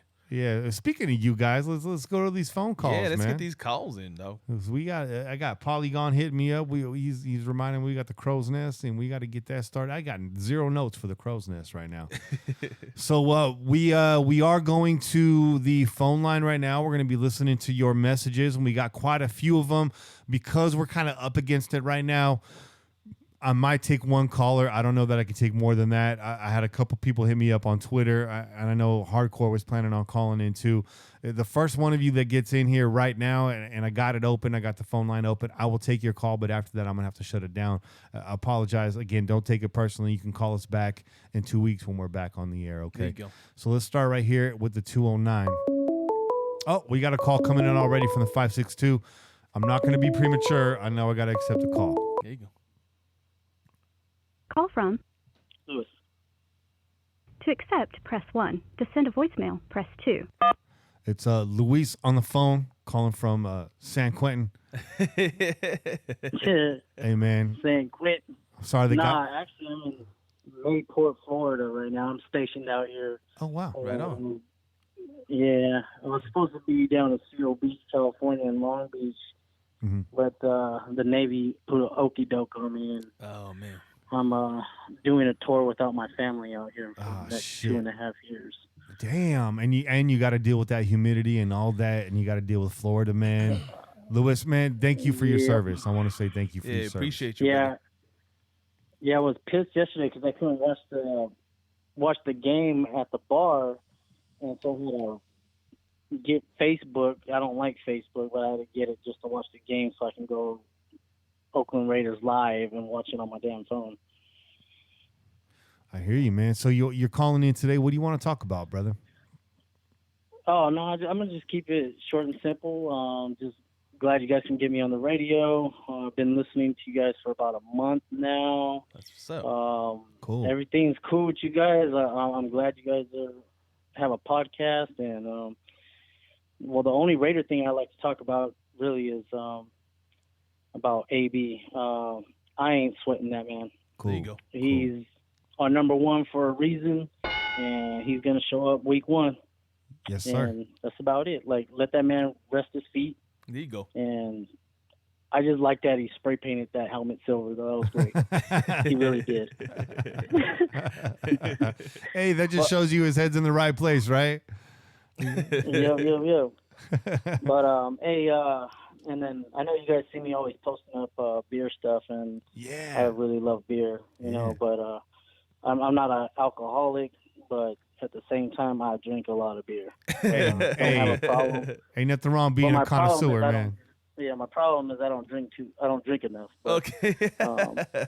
but anyways, but hey, thanks guys. I don't want to keep it long. Have some other pillagers on, and thanks again. Appreciate it. We appreciate you, brother. Thank you, Luis. I had a question for you really quick before you get off the air. Where are you getting your beers at? Because you get a lot of beers that I've never heard of or seen before. Yeah. A lot of real interesting stuff. So I've been drinking a lot of local beers from out here. Matter of fact, if I can like sneak some on the plane when I take off in September, maybe I could ship you guys some from LA That'd be cool. up to there because if I can sneak some somehow or whatever, I don't know. Well, you could take beer on a local. plane. You can actually take beer on a plane. I rolled out to Kansas City with a full 24 pack of Raider cans, so you can do that. Just make sure you wrap those puppies up. You'll be fine. Because what got me into like really all that was the Dead Guy Ale. When I heard you guys for the first time, and I saw you guys drink that on the pod, I saw that out here, and I was like, no shit. So I had to get it, and that was the first time I had it. I loved it, and ever since then, man, it's been nothing but local beers for me. I don't buy all that other stuff anymore. I just local beers. So cool. That's good, man. Craft beers, man. Yeah. Thanks for calling in. Well, maybe next time you call in when we have a little more time, we could do a Chelas con Luis segment. There you go. And you could break down some of your favorite beers from out there and put us up on game. How about that? Yeah, and I got a couple spots too in LA, and I think I hit up Che one time too about some places in San Diego because I was stationed out there for a minute. Yeah. But no, I got 2 more years till I retire. Believe it or not, I got 17 years in. About to be 18 in October. Damn. But again, I said I was going to keep it short, but I'll hit you guys up later. And I'm trying to get out to that New York game. I just got to talk to the wifey. But the only game I'm going to for sure is the one in December against the Chokers in LA. So there you go. All right, man. We'll see you in New York, hopefully, man. Yeah, hopefully, man. Hopefully we'll see you there, brother. Yeah. We'll keep our swords crossed. Alrighty. All right, man. Pillage on. All right, appreciate it. Yeah, you too. Peace. All right, that was a good call, man. Thanks for calling in. Yeah, that's the exciting thing about beer, right? It's very local now. Yeah. And you can find out there's so many beers out there. And I mean, it's like we're like experiencing the beer revolution, right? Like there's, like you said, people don't know because they're not from here, they're not around. So all the local breweries, it's like kind of like your own special little batch. You're like, oh, yeah, man, you guys, what do you guys know about this? You know, so that's dope. I do see Luis posting a lot of these different channels. I'm like, damn, man. Yeah. So if you can sneak some, dog, you know, I won't be mad at that. Because we're I'm sorry, I can't take that call. We're getting to the point now where we're seeing, you know, we're looking for new beers because we've run through a lot of beers. Oh yeah, right. So, oh yeah, yeah. But I see in the future Chelas con Che being a spin-off podcast and maybe living on its own. We got to get out to 99 bottles in Santa Cruz, where if you drink all 99 bottles, not on one visit. But no one's ever done that. You get a special place on the wall. But maybe it's an on-location pillaging episode out there. There you go. Let's go over here to the 970. This is a two-parter, but it's a short two-parter, so hang with it. Good morning, fellas. It's G-Paw. Go calling G-Paw. from beautiful Colorado. I wanted to see how things are going out there. So your podcast is sounding incredible, like normal. I just want to let y'all know that Mike Greenberg just came out and said this might be the beginning of the end with Antonio Brown's frostbitten feet. This guy is ridiculous. These statements. We're going to be just fine. I think this training camp, they're looking good. Keep it up. Any new information coming to the podcast, I would really enjoy it. So, see you soon. G-Paw out. All right. Yeah. It looks like he follows up here real quick. Hey, fellas. Sorry I had to call back in again. I just knew that the take was not that great. The nation is great right now. I think these trivia questions being asked on Get Up are really ridiculous. They're saying the last Hard Knocks team to don't make it to the Super Bowl and all this nonsense. Let's get this dude out of here. What do you think, nation? G-Paw, man, thanks for calling in. We appreciate you calling in all the time, representing in the Billy of the Biz. And I'm down to get out anybody who's talking all that smack, man. Let's get them out of there. And we got sorry, I looks like he called in one last time. Let's get that in. Hey, fellas. I'm sorry to call again. I finally got my dogs under control. I can talk with ease here. I really like all this training camp. I love how the action's moving. Without AB, I know it's rough for a lot of people hearing all these stories of frostbitten feet, all this stuff, but the negativity we're getting on NFL Network, or how it's the beginning of the end for Antonio Brown. All that stuff, I just think it's fuel for the fire for us. We're going to come out and just punch people in the mouth, and I would love to see it. I know all of the Raider Nation would love to see this. Let's go, baby. It's time to get back to Al Davis time. Just win, baby. G-Paw out. That was a strong way to finish, G-Paw. Yeah. Hey, I agree with you. I hate it when they're fluffing us up, man. I like it when they putting us down. It's ammunition for the cannon. Hey, we love the hate. We love the hate. Hey, keep it that way, man. Yeah. It makes it that much sweeter. Keep packing that musket That's down. right. That's right. It's about to blow. All right, let's go out here to the 484. This looks like a new area code. I could be wrong, though. Hey, what's up, Kenny, Shay, Kane? This is Shane. It's been shit. a while since I've called. Yeah. Mid-season, last time I called. Yeah. It's been slow. Waiting for preseason start this Sunday. Just got done binge watching or binge listening to a couple episodes. I fell off for a little bit. When there's no football going on, it's not really like 100% Raiders. Yeah, we understand. In my life, so it's not like I was listening. But to get myself hyped for the preseason, I've been binge listening. I'm all caught up now, and just wanted to give you my dream scenario for this season, for the last Oakland season for the Raiders. And it starts with the first two games. We destroy the Broncos, and we defeat Patrick Mahomes to establish our dominance. Maybe we lose a few games, but we have to win the game in London against the Bears. Okay. We have to shut down Mac. Probably not going to happen, but it would be so glorious if it did. Really quick, I'm going to pause right there because I want to catch up. First of all, I appreciate you being honest with us and catching up, and we're not mad if you go away from the podcast in the offseason. We get it. A lot of times we're scraping over here to put something together. Yeah. But I do want to tell y'all that leave and return, try to ride with us because first and foremost, we want to inform you. Yeah. But we always want to entertain you. That's true. And so at the very least, let us help you get you through your workday. There you go. You know you're going to have a couple laughs when you listen to us. If it's the off season especially, you don't have to be super attentive to us, right? Mm-hmm. But have us on as that background noise, man. Yeah. Put us on that background noise, and then maybe you might catch a joke or two. Might make you giggle. We're trying to chill. There you go. And then what else was he talking about right here? Oh, the Bears, the game in London. Look, the London game for me is already a must-win game, and it has nothing to do with the Chicago Bears. It has nothing to do with Khalil Mack. It has everything to do with us having to play in these international games. We got to get over the hump. We got to start winning these. We're going to get locked in there. Yeah. Let's win that. Yeah.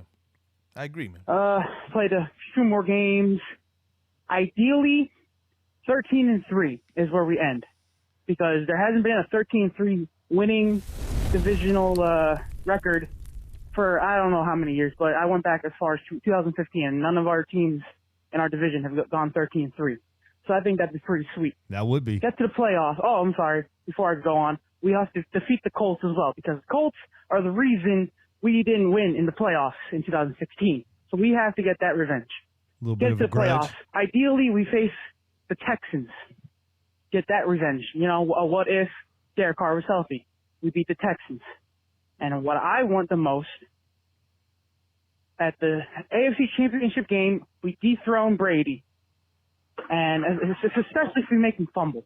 Oh, that'd be so glorious if we could make him fumble. We beat Brady. Cowboys, Raiders, Super Bowl. I know Cowboys suck, blah, blah, blah. I'm from Pennsylvania. I can't stand the Eagles. I'd love to see the Eagles get dethroned by the Cowboys, though. But ideally, we face the Cowboys in the Super Bowl, and we defeat them, and we just, smile and wave at Amari Cooper. Because that's, it'd just be perfect to me. 13-3 Super Bowl champions. That's not a hot take. It's just an ideal scenario. I might call back next week, and I have a few hot takes I think you guys are going to enjoy. Okay. Wish you all the best, and go Raiders. Yeah, man. Go Raiders, Go man. Raiders, man. Good to hear from you, brother. Google translated that as hotcakes, and now I'm hungry. Yeah, man. Hey, go for some hotcakes right now. Shane, man. Shane's resurrecting that 2016. He's like 13-3, beat the Colts. Raiders Cowboys Super Bowl. Remember that was like the favorite pick, right? Yeah. Raiders Cowboys Super Bowl. Yeah, I think it was. Yeah. Yeah. Actually, the following year we are supposed to be Raiders Cowboys that following year. So, hey, I ain't mad at that. I'd love to see us living in that glory land again. We'll see how it all shakes out. Let's see here. Let's go to the 714. What's up, Pillaging Pod? What's up, Kenny? What's up, Shay? Hey, it's Tommy Moe from the 2-on-1 Fantasy Football Podcast. Man, I just got to call in and talk about this AB stuff real quick. Gave it a night to sleep on it to see how I feel when I woke up, and, I still feel the same way. It just all looks super suspect, man. Everyone coming out with the same relative story, but egregiously worse every single time, all on the same day. 2 days after AB posts on his Instagram that they're going to speak bad on his family's name, on his name, telling his sons that. It just all looks too coincidental, man. I don't know. I'm not trying to say that the stories are 100% false, and that AB isn't crazy enough to quit, to give up $50 million over a helmet. I think we've seen it. He might be crazy enough, but come on, man. Like, for real. Come on. He's really going to do that after how hard he's been working all summer, after how much he wants to prove himself again after leaving the Steelers. It just all seems too coincidental. Of course, not a single person is named as a source, because that's how they all report their facts nowadays is by a source. So who's the source? Who's the disgruntled employee or ex player that got cut? And who's making up stories? Who's leaking it? That's what I want to know. I don't know, man. I don't like it. It all looks bad. And and if it is true, then damn. But I'll believe it, man. I want to hear from AB. I want to see it from him. I want to read it on Twitter or Instagram. I want to, hear it from the horse's mouth, so to speak. So, we all know AB likes to control his narrative on social media. So, I haven't heard anything from him, and until then, I'm not going to believe no retirement story. I think he's trying to advocate for his helmet, and I give it to him for that. He wants to wear what he wants to wear. I get that, but come on, man. Like, retiring over helmet, all these terrible stories are coming out. Mike Silver, come on. Mike Silver, was he there? He was a fly on the wall the whole time? He's acting like he knows every in and out of what's going on, and they all come out at the same time, same day. So anyway, love the pod. Keep up the good work. Catch y'all week 2 against the Chiefs. And go Raider Nation. Great call there. Appreciate that, brother. And this call came at 12:30, so it was before you got a chance to hear our takes. And just really quick, be very brief. The story is not false. It's real. He really feels this kind of way. Mm-hmm. I mean, Gruden came out and that confirmed it. He talked about it. He addressed it. But the whole thing is a leverage play. Antonio Brown's not going to retire, but he's just trying to. He's playing the strong bluff right now. Yeah, he's playing the strong bluff. Let's go to the 561. What's up, Kenny? What's up, Che? What's up, Pillagers? It's Raiders Annex. Checking in from West Palm Beach. Hey, just calling in. Take a minute, talk about this preseason, how it started out, and what we as Pillagers saw. I mean, the bottom line is it was kind of a boring game, but it's a first. Oh shit! My bad. What happened there? Started out, and what we as Pillagers saw. I mean, the bottom line is it was kind of a boring game, but it's the first preseason of the game of the season. So what the hell do you expect? Right. It was nice to see some of the young guys out there, seeing how they fit into the whole scheme. Bottom line is they look sharp, they look strong. Again, first preseason game, but we look fast. We look real fast. Love to see Trayvon Mullen out there doing his thing. Abram doing his thing. Farrell doing his thing. And I really love to see Arden Key, playing strong, man. Yeah. He looked bigger. He looked stronger. He looked fast. Mm-hmm. Man, I really enjoyed that. Defensively, I think we looked pretty good. But again, I understand we're playing against shit, offense, a no-scheme offense. They were just out there making bullshit plays. Blake Bortles is a quarterback for the Rams, so that doesn't mean much. But what I really enjoyed, what I thought was really promising, is just the speed of the defense. Yeah. The speed of the defense was really, really cool to watch. It was fun to see how these guys are flying around. They actually looked kind of reckless in a positive way.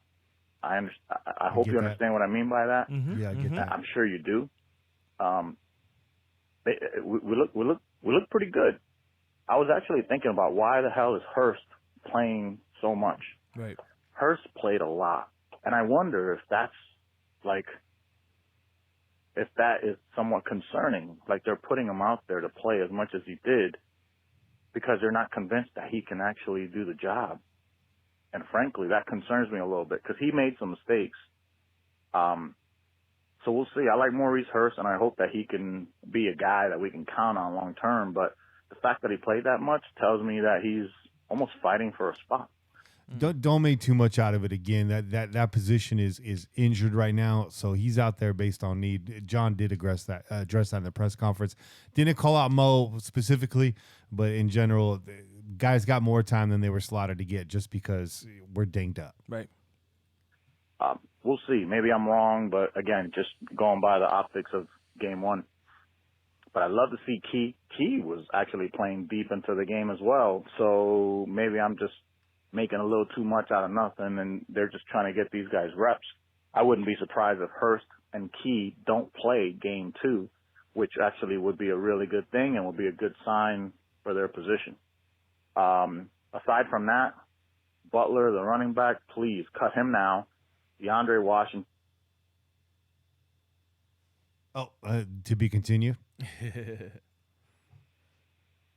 Yeah, I keep forgetting about your 2-minute rule, so I'll try to keep this within 2 minutes. It's not my rule. Backfield, running backs, Josh Jacobs, Jalen Richard, Curtis Martin, Doug Martin, DeAndre Washington.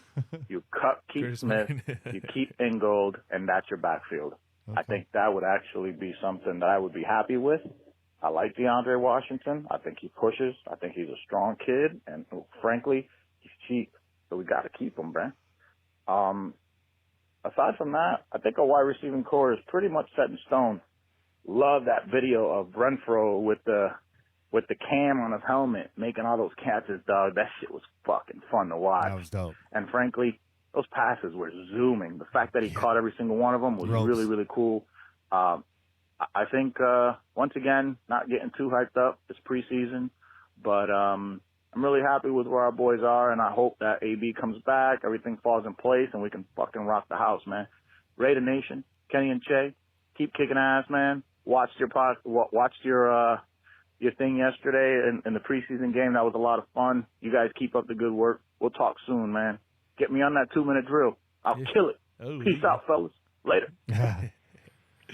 All right. Peace out. We'll get you on Raiders there, Zane, man. We'll get you on there. You're on the list. We're gonna go through Pillagers, and then we'll get back to having some bigger name guests on, and we'll get them the 2-minute drill. But you guys have waited patiently. It's your turn. Thank you, man, for tuning into the Tailgate Show. Again, that Tailgate Show is going to be going down every home game.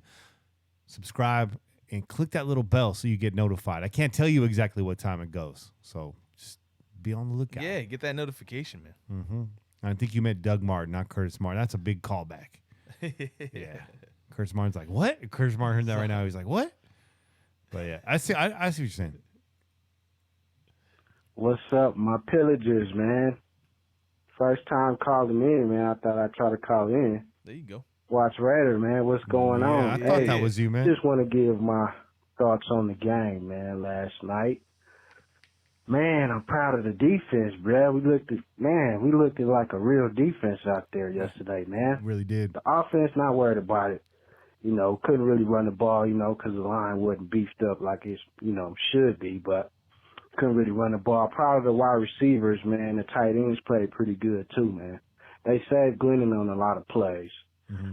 So I was liking that, man. But the main thing to me, man, was the defense, man. They was running that 8-gap blitz a lot, man. Yes. It was working. And secondary was flying around. We was around the ball. D-line got up in there. Linebackers looked stable. You know what I'm saying? We look like a stable defense out there, man. We was able to win the game. So, yeah, I'm just calling in, man, saying what's up. Watch Raider, man. Gonna be back with some more videos. I'm just waiting to after the second game, man. I want to see some consistency. There you go. Yeah. There you go. That's a good call. But let me get out of here, man. I will be tuning in on the show, man. You know, I support all my Raider vloggers and podcasts and channels and stuff like that, man. But proud of the youngsters, man, on the defense. Proud of Chucky, man. He got us right, man. You know what I'm saying? Mm-hmm. I like how Chucky running the squad, man. We looking straight. So, with that being said, Raider Nation for life. I'm out. Yeah, fantastic call, Watts, man. Great call, Watts. Calling some more. Watts is one of the hardest working men out there in the independent Raiders media game. Hell yeah, man. He's on all the shows, and he's very interactive, and he's always putting out videos of his own, so he's drenched in Raider knowledge.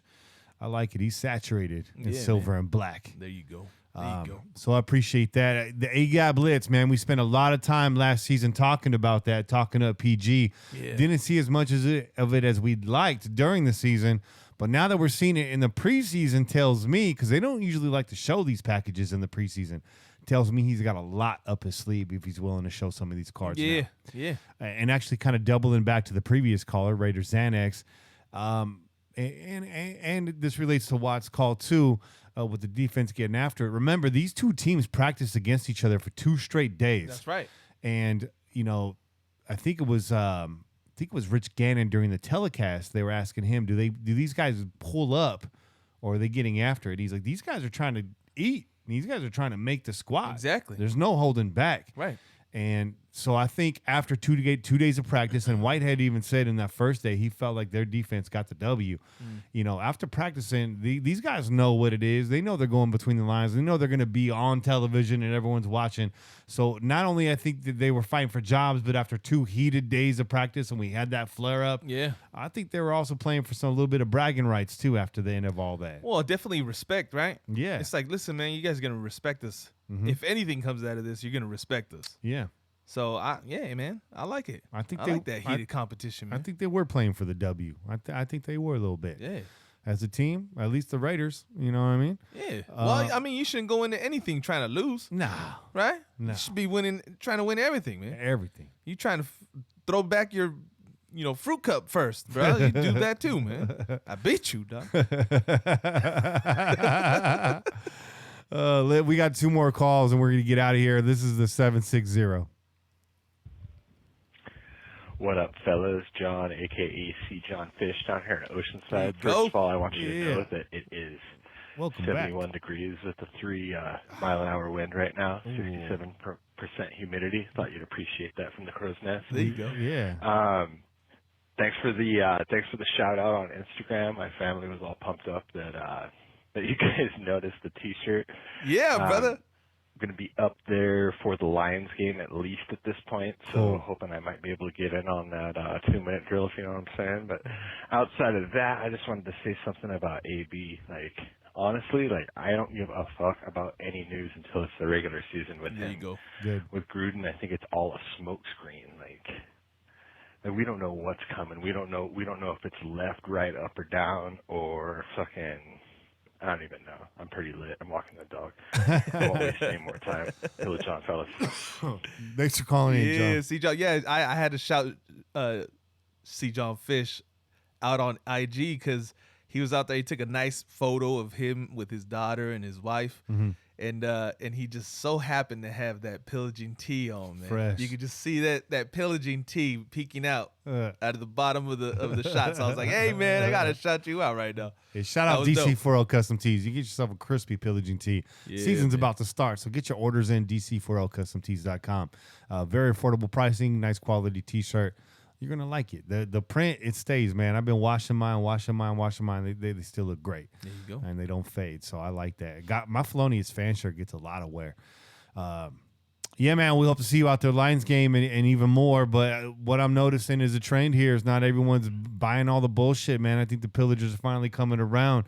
I can't speak for all of Raider Nation, but Right. I know our little gang, we're not jumping off of cliffs right now. So I like that.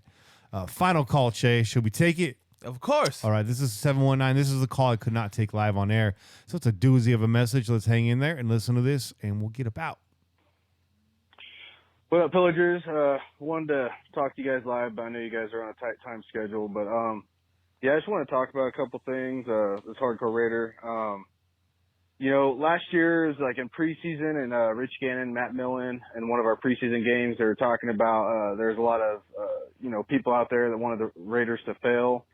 And, we've all known that, but, I really think the media and stuff amped it up to a whole nother level last year. Like to a level that, I can't remember it being that bad, and for obvious reasons, Gruden, that contract, Mac, Cooper, all that. But, I've seen a lot of people jumping ship off the Raider train, man, and it really kind of torqued me in the wrong way. And, I guess you could say I kind of waged war on enemies, foreign and domestic, Gotta do what you got to do, man. Hate kills a team, and us Raider Nation, we're the ones that feed this team. And, I think that's just huge. And so, when all that stuff happened, that's how I came across your guys' channel last year. And, I don't even listen to, for the most part, unless they use our Raider name in their mouth, I don't even watch other stuff, You guys, Verse Fan Cave, Mikey, that's my Raider content. Cool. And so I just want to say, man, you guys have been meant a lot to me. I just got done putting into some long hours, working a regular job, and then doing stuff on the side. I converted this piano built in 1895 into a bench seat because I do custom carpentry stuff. But you guys really helped me with that long mission. That was like a 6-8 month deal there. Wow. And I just want to say, thank you guys for that. And guys like you with all the hate, you guys have, really helped me and helped Raider Nation. I had some family member fallouts last year, so we're kind of on a hiatus from talking, but you guys have been like family to me. So I just want to say I appreciate you guys. And then I got a question for you guys. I just want to know what is it going to take for us to beat the Chiefs? Give us the game plan, what you guys think we got to do to beat the Chiefs. And then one other question. What is the number one, or is team unity the number one thing for us to have a successful year this year? Is team unity the number one thing for the Raiders to have success this year? And give me your guys' opinion. I love you guys, man. You guys mean a lot to me. You guys are like family. And I just want to say I appreciate you guys. And, going to keep bringing the heat all year long, man. There's only one nation. It's Raider Nation. 2019 year of redemption. Love you guys. I'm out. Hey, love you too, bro. Hey, great call. Hey, thanks, Hardcore, man. Really we appreciate good. You, brother. And again, once again, I said it last week, very generous donation, Hardcore. Yeah. We had to get a lot of new gear to pull this off yesterday, and your donation really helped us to get to the finish line. Hell yeah, man. Hell Big yeah. time. Big time. Hell yeah. So two really good questions. I'll give you my really quick, strategy to beat the Chiefs. It's the run game. Keep that offense off the field. There you go. That's not an offense you're going to stop for 4 quarters. It just is what it is. And you're just not. We said Mahomes is going to regress a little bit. Even if Mahomes regresses, he's still the Pro Bowl quarterback. Yeah. I know y'all don't want to hear that, but that's just the facts. Run game. Keep him off the field. Dirty. Just like we beat the Broncos 2 years ago, right? Remember that? Yeah. Denver Kirkland was a big part of that victory. Just stuff it down their throat, keep them off the field. That jumbo package, yeah. Jumbo package. What's your strategy to beat the Chiefs? I can't disagree with running the ball, keeping their offense off the field, but I think you got to make an impact early. You got to make something happen early, man. There's got to be a big play that sets the tone, right? And that's what we're talking about. Jonathan Abram, KJ, all these cats, they got chips on their shoulders, man. These guys should have some chips on their shoulders because, as you've been hearing, the media doesn't care too much for this team, okay? They got a lot of negatives to say. Yeah. So I expect them to be out there on the field with some chips on their shoulder trying to prove something. We already know the rooks are out there trying to – and Abram probably pissed off right now that I just said the word rook, right? But we already know that the rookies got a lot to prove, and they're trying to make it happen now, right? They're not trying to wait to prove that they should have been picked. They're trying to make it happen now. So you go out there, you hit them early. I don't know what it is. It could be a big hit on Kelsey. A big hit on Kelsey. I'll say it again. It could be a big hit on Hill. Okay? A big hit on Hill. I'll say it one more time. Big hit on Hill. Because we already know we don't like that motherfucker, okay?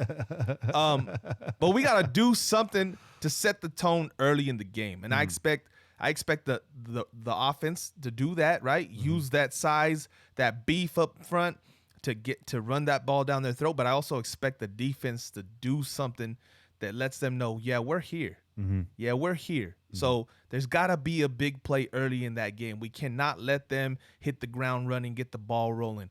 That's the key. And I think what he said about the second question, that team unity, it's absolutely the most important thing for this team, okay? Because even if we do struggle, that's what's going to get us through the season. That's what's going to get us through to the other side. We already know what the season looks like without unity. Yeah. Okay? We saw a lot of that shit last season. 2017 and 2018. Yeah. 2017 with all the Jack Del Rio, Mike Tice shit. Yeah. And then last year with the Mac and the Cooper trades. Yeah. Yeah. Torpedoed us. Yeah, man. And so we hope that that's what's being built right now, right? That there's this close-knit family in that locker room, and that they're going to go out there and they're going to fight for one another like a family should, and they're going to rep us. And as long as we're doing that, even if we do fall, or even if we do have struggles, we're going to be all right as long as that sustains. We going to be all right. We going to be all right. That's right, man. That's right. That's what I expect, man. And just because I like talking about beating the Chiefs, just to underline everything we just said, set the tone early. I like that. Yeah. And if you can get a turnover out of it, even better. That's it. Take a shot early. We were talking about tip drills earlier. Let's do a little tip drill. Let's do it. Some people are like, there's another. Yeah. It's a whole other meaning to that, Chad. I know. Let me put the head in.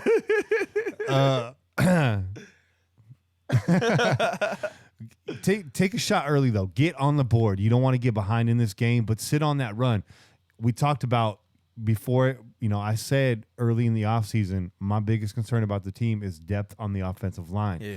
But when your offensive line is decimated, the best thing you can do for them is get on a roll with the run game. I feel good about the right side of this line. I know Denver Kirkland is inconsistent and unproven, but he is a big dude. Yeah. 79 is a wide load. Yeah. And he's nestled. I think he's going to play on the right. He's going to be nestled between Hudson and Brown. Yeah. And those are two cats that can help him out. Oh, yeah. And John likes to run off the right side. So I'm concerned. It's going to be a tough game. It's the Kansas City Chiefs, but it is at the Oakland Coliseum. Absolutely. You and I are going to be there. We're going to be loud. You know that. Oh, you know that. You goddamn right. Yeah. You son of a bitch. So, there's a way to beat the Chiefs, and I think that's the way you do it. Thanks for the call, Hardcore. That was probably the call of the night, to be honest. Hell yeah, man. Between you and Raider Watts, but those questions push it over the top. Those are good questions. Yeah, man. I like the regular season question in week 1 of the preseason. I like that. Let's look ahead. Let's do our homework. Let's do some shout-outs, man. Yeah, shout-outs. Shout out to Nick Cripp. He sounds like a tough guy. Shout out to Joseph Ocon, Oak, California. Luigi Too Far, He's like the regular Luigi, but he takes things a little too far. Shout out to RJ. Shout out to Raider 1, Patrick Sebstead, Eric Nardoza, Sherry Gilbert, Ballesteros, RJ Barker, Chase Fry, Childish Ambino. That's a good one. Q Matrix 2, Nicholas Raymond, None Ya Business. Shout out to Raider Herc, Dead Bear Skull. That's interesting. That kind of creeps me out. Shout out to Dana Fusco, Raider Ren, Draft Mate, Raider Rowdy, Jerry Spoom, Cameron Park, APC Tide, Brunaside Incorporated, Raider Jeff, Dare Bear, Tweeter Champ, Stockton Raider, Raider Maley, and Chili FM. Chili FM. They're like a podcasting service. Maybe check them out if you got a podcast. Okay. They encourage interactive chat during your podcast. Boy, what do you got there? There you go. Well, shout out to you anyways. There you go. Yeah. Shout out. What you got? I got a few. Sorry, man. I was almost choked on my own spit. Get it out. Shout out to Wyatt Bud 3. Shout out DJ Dirty Drew. Shout out to Silver and Black Sweden.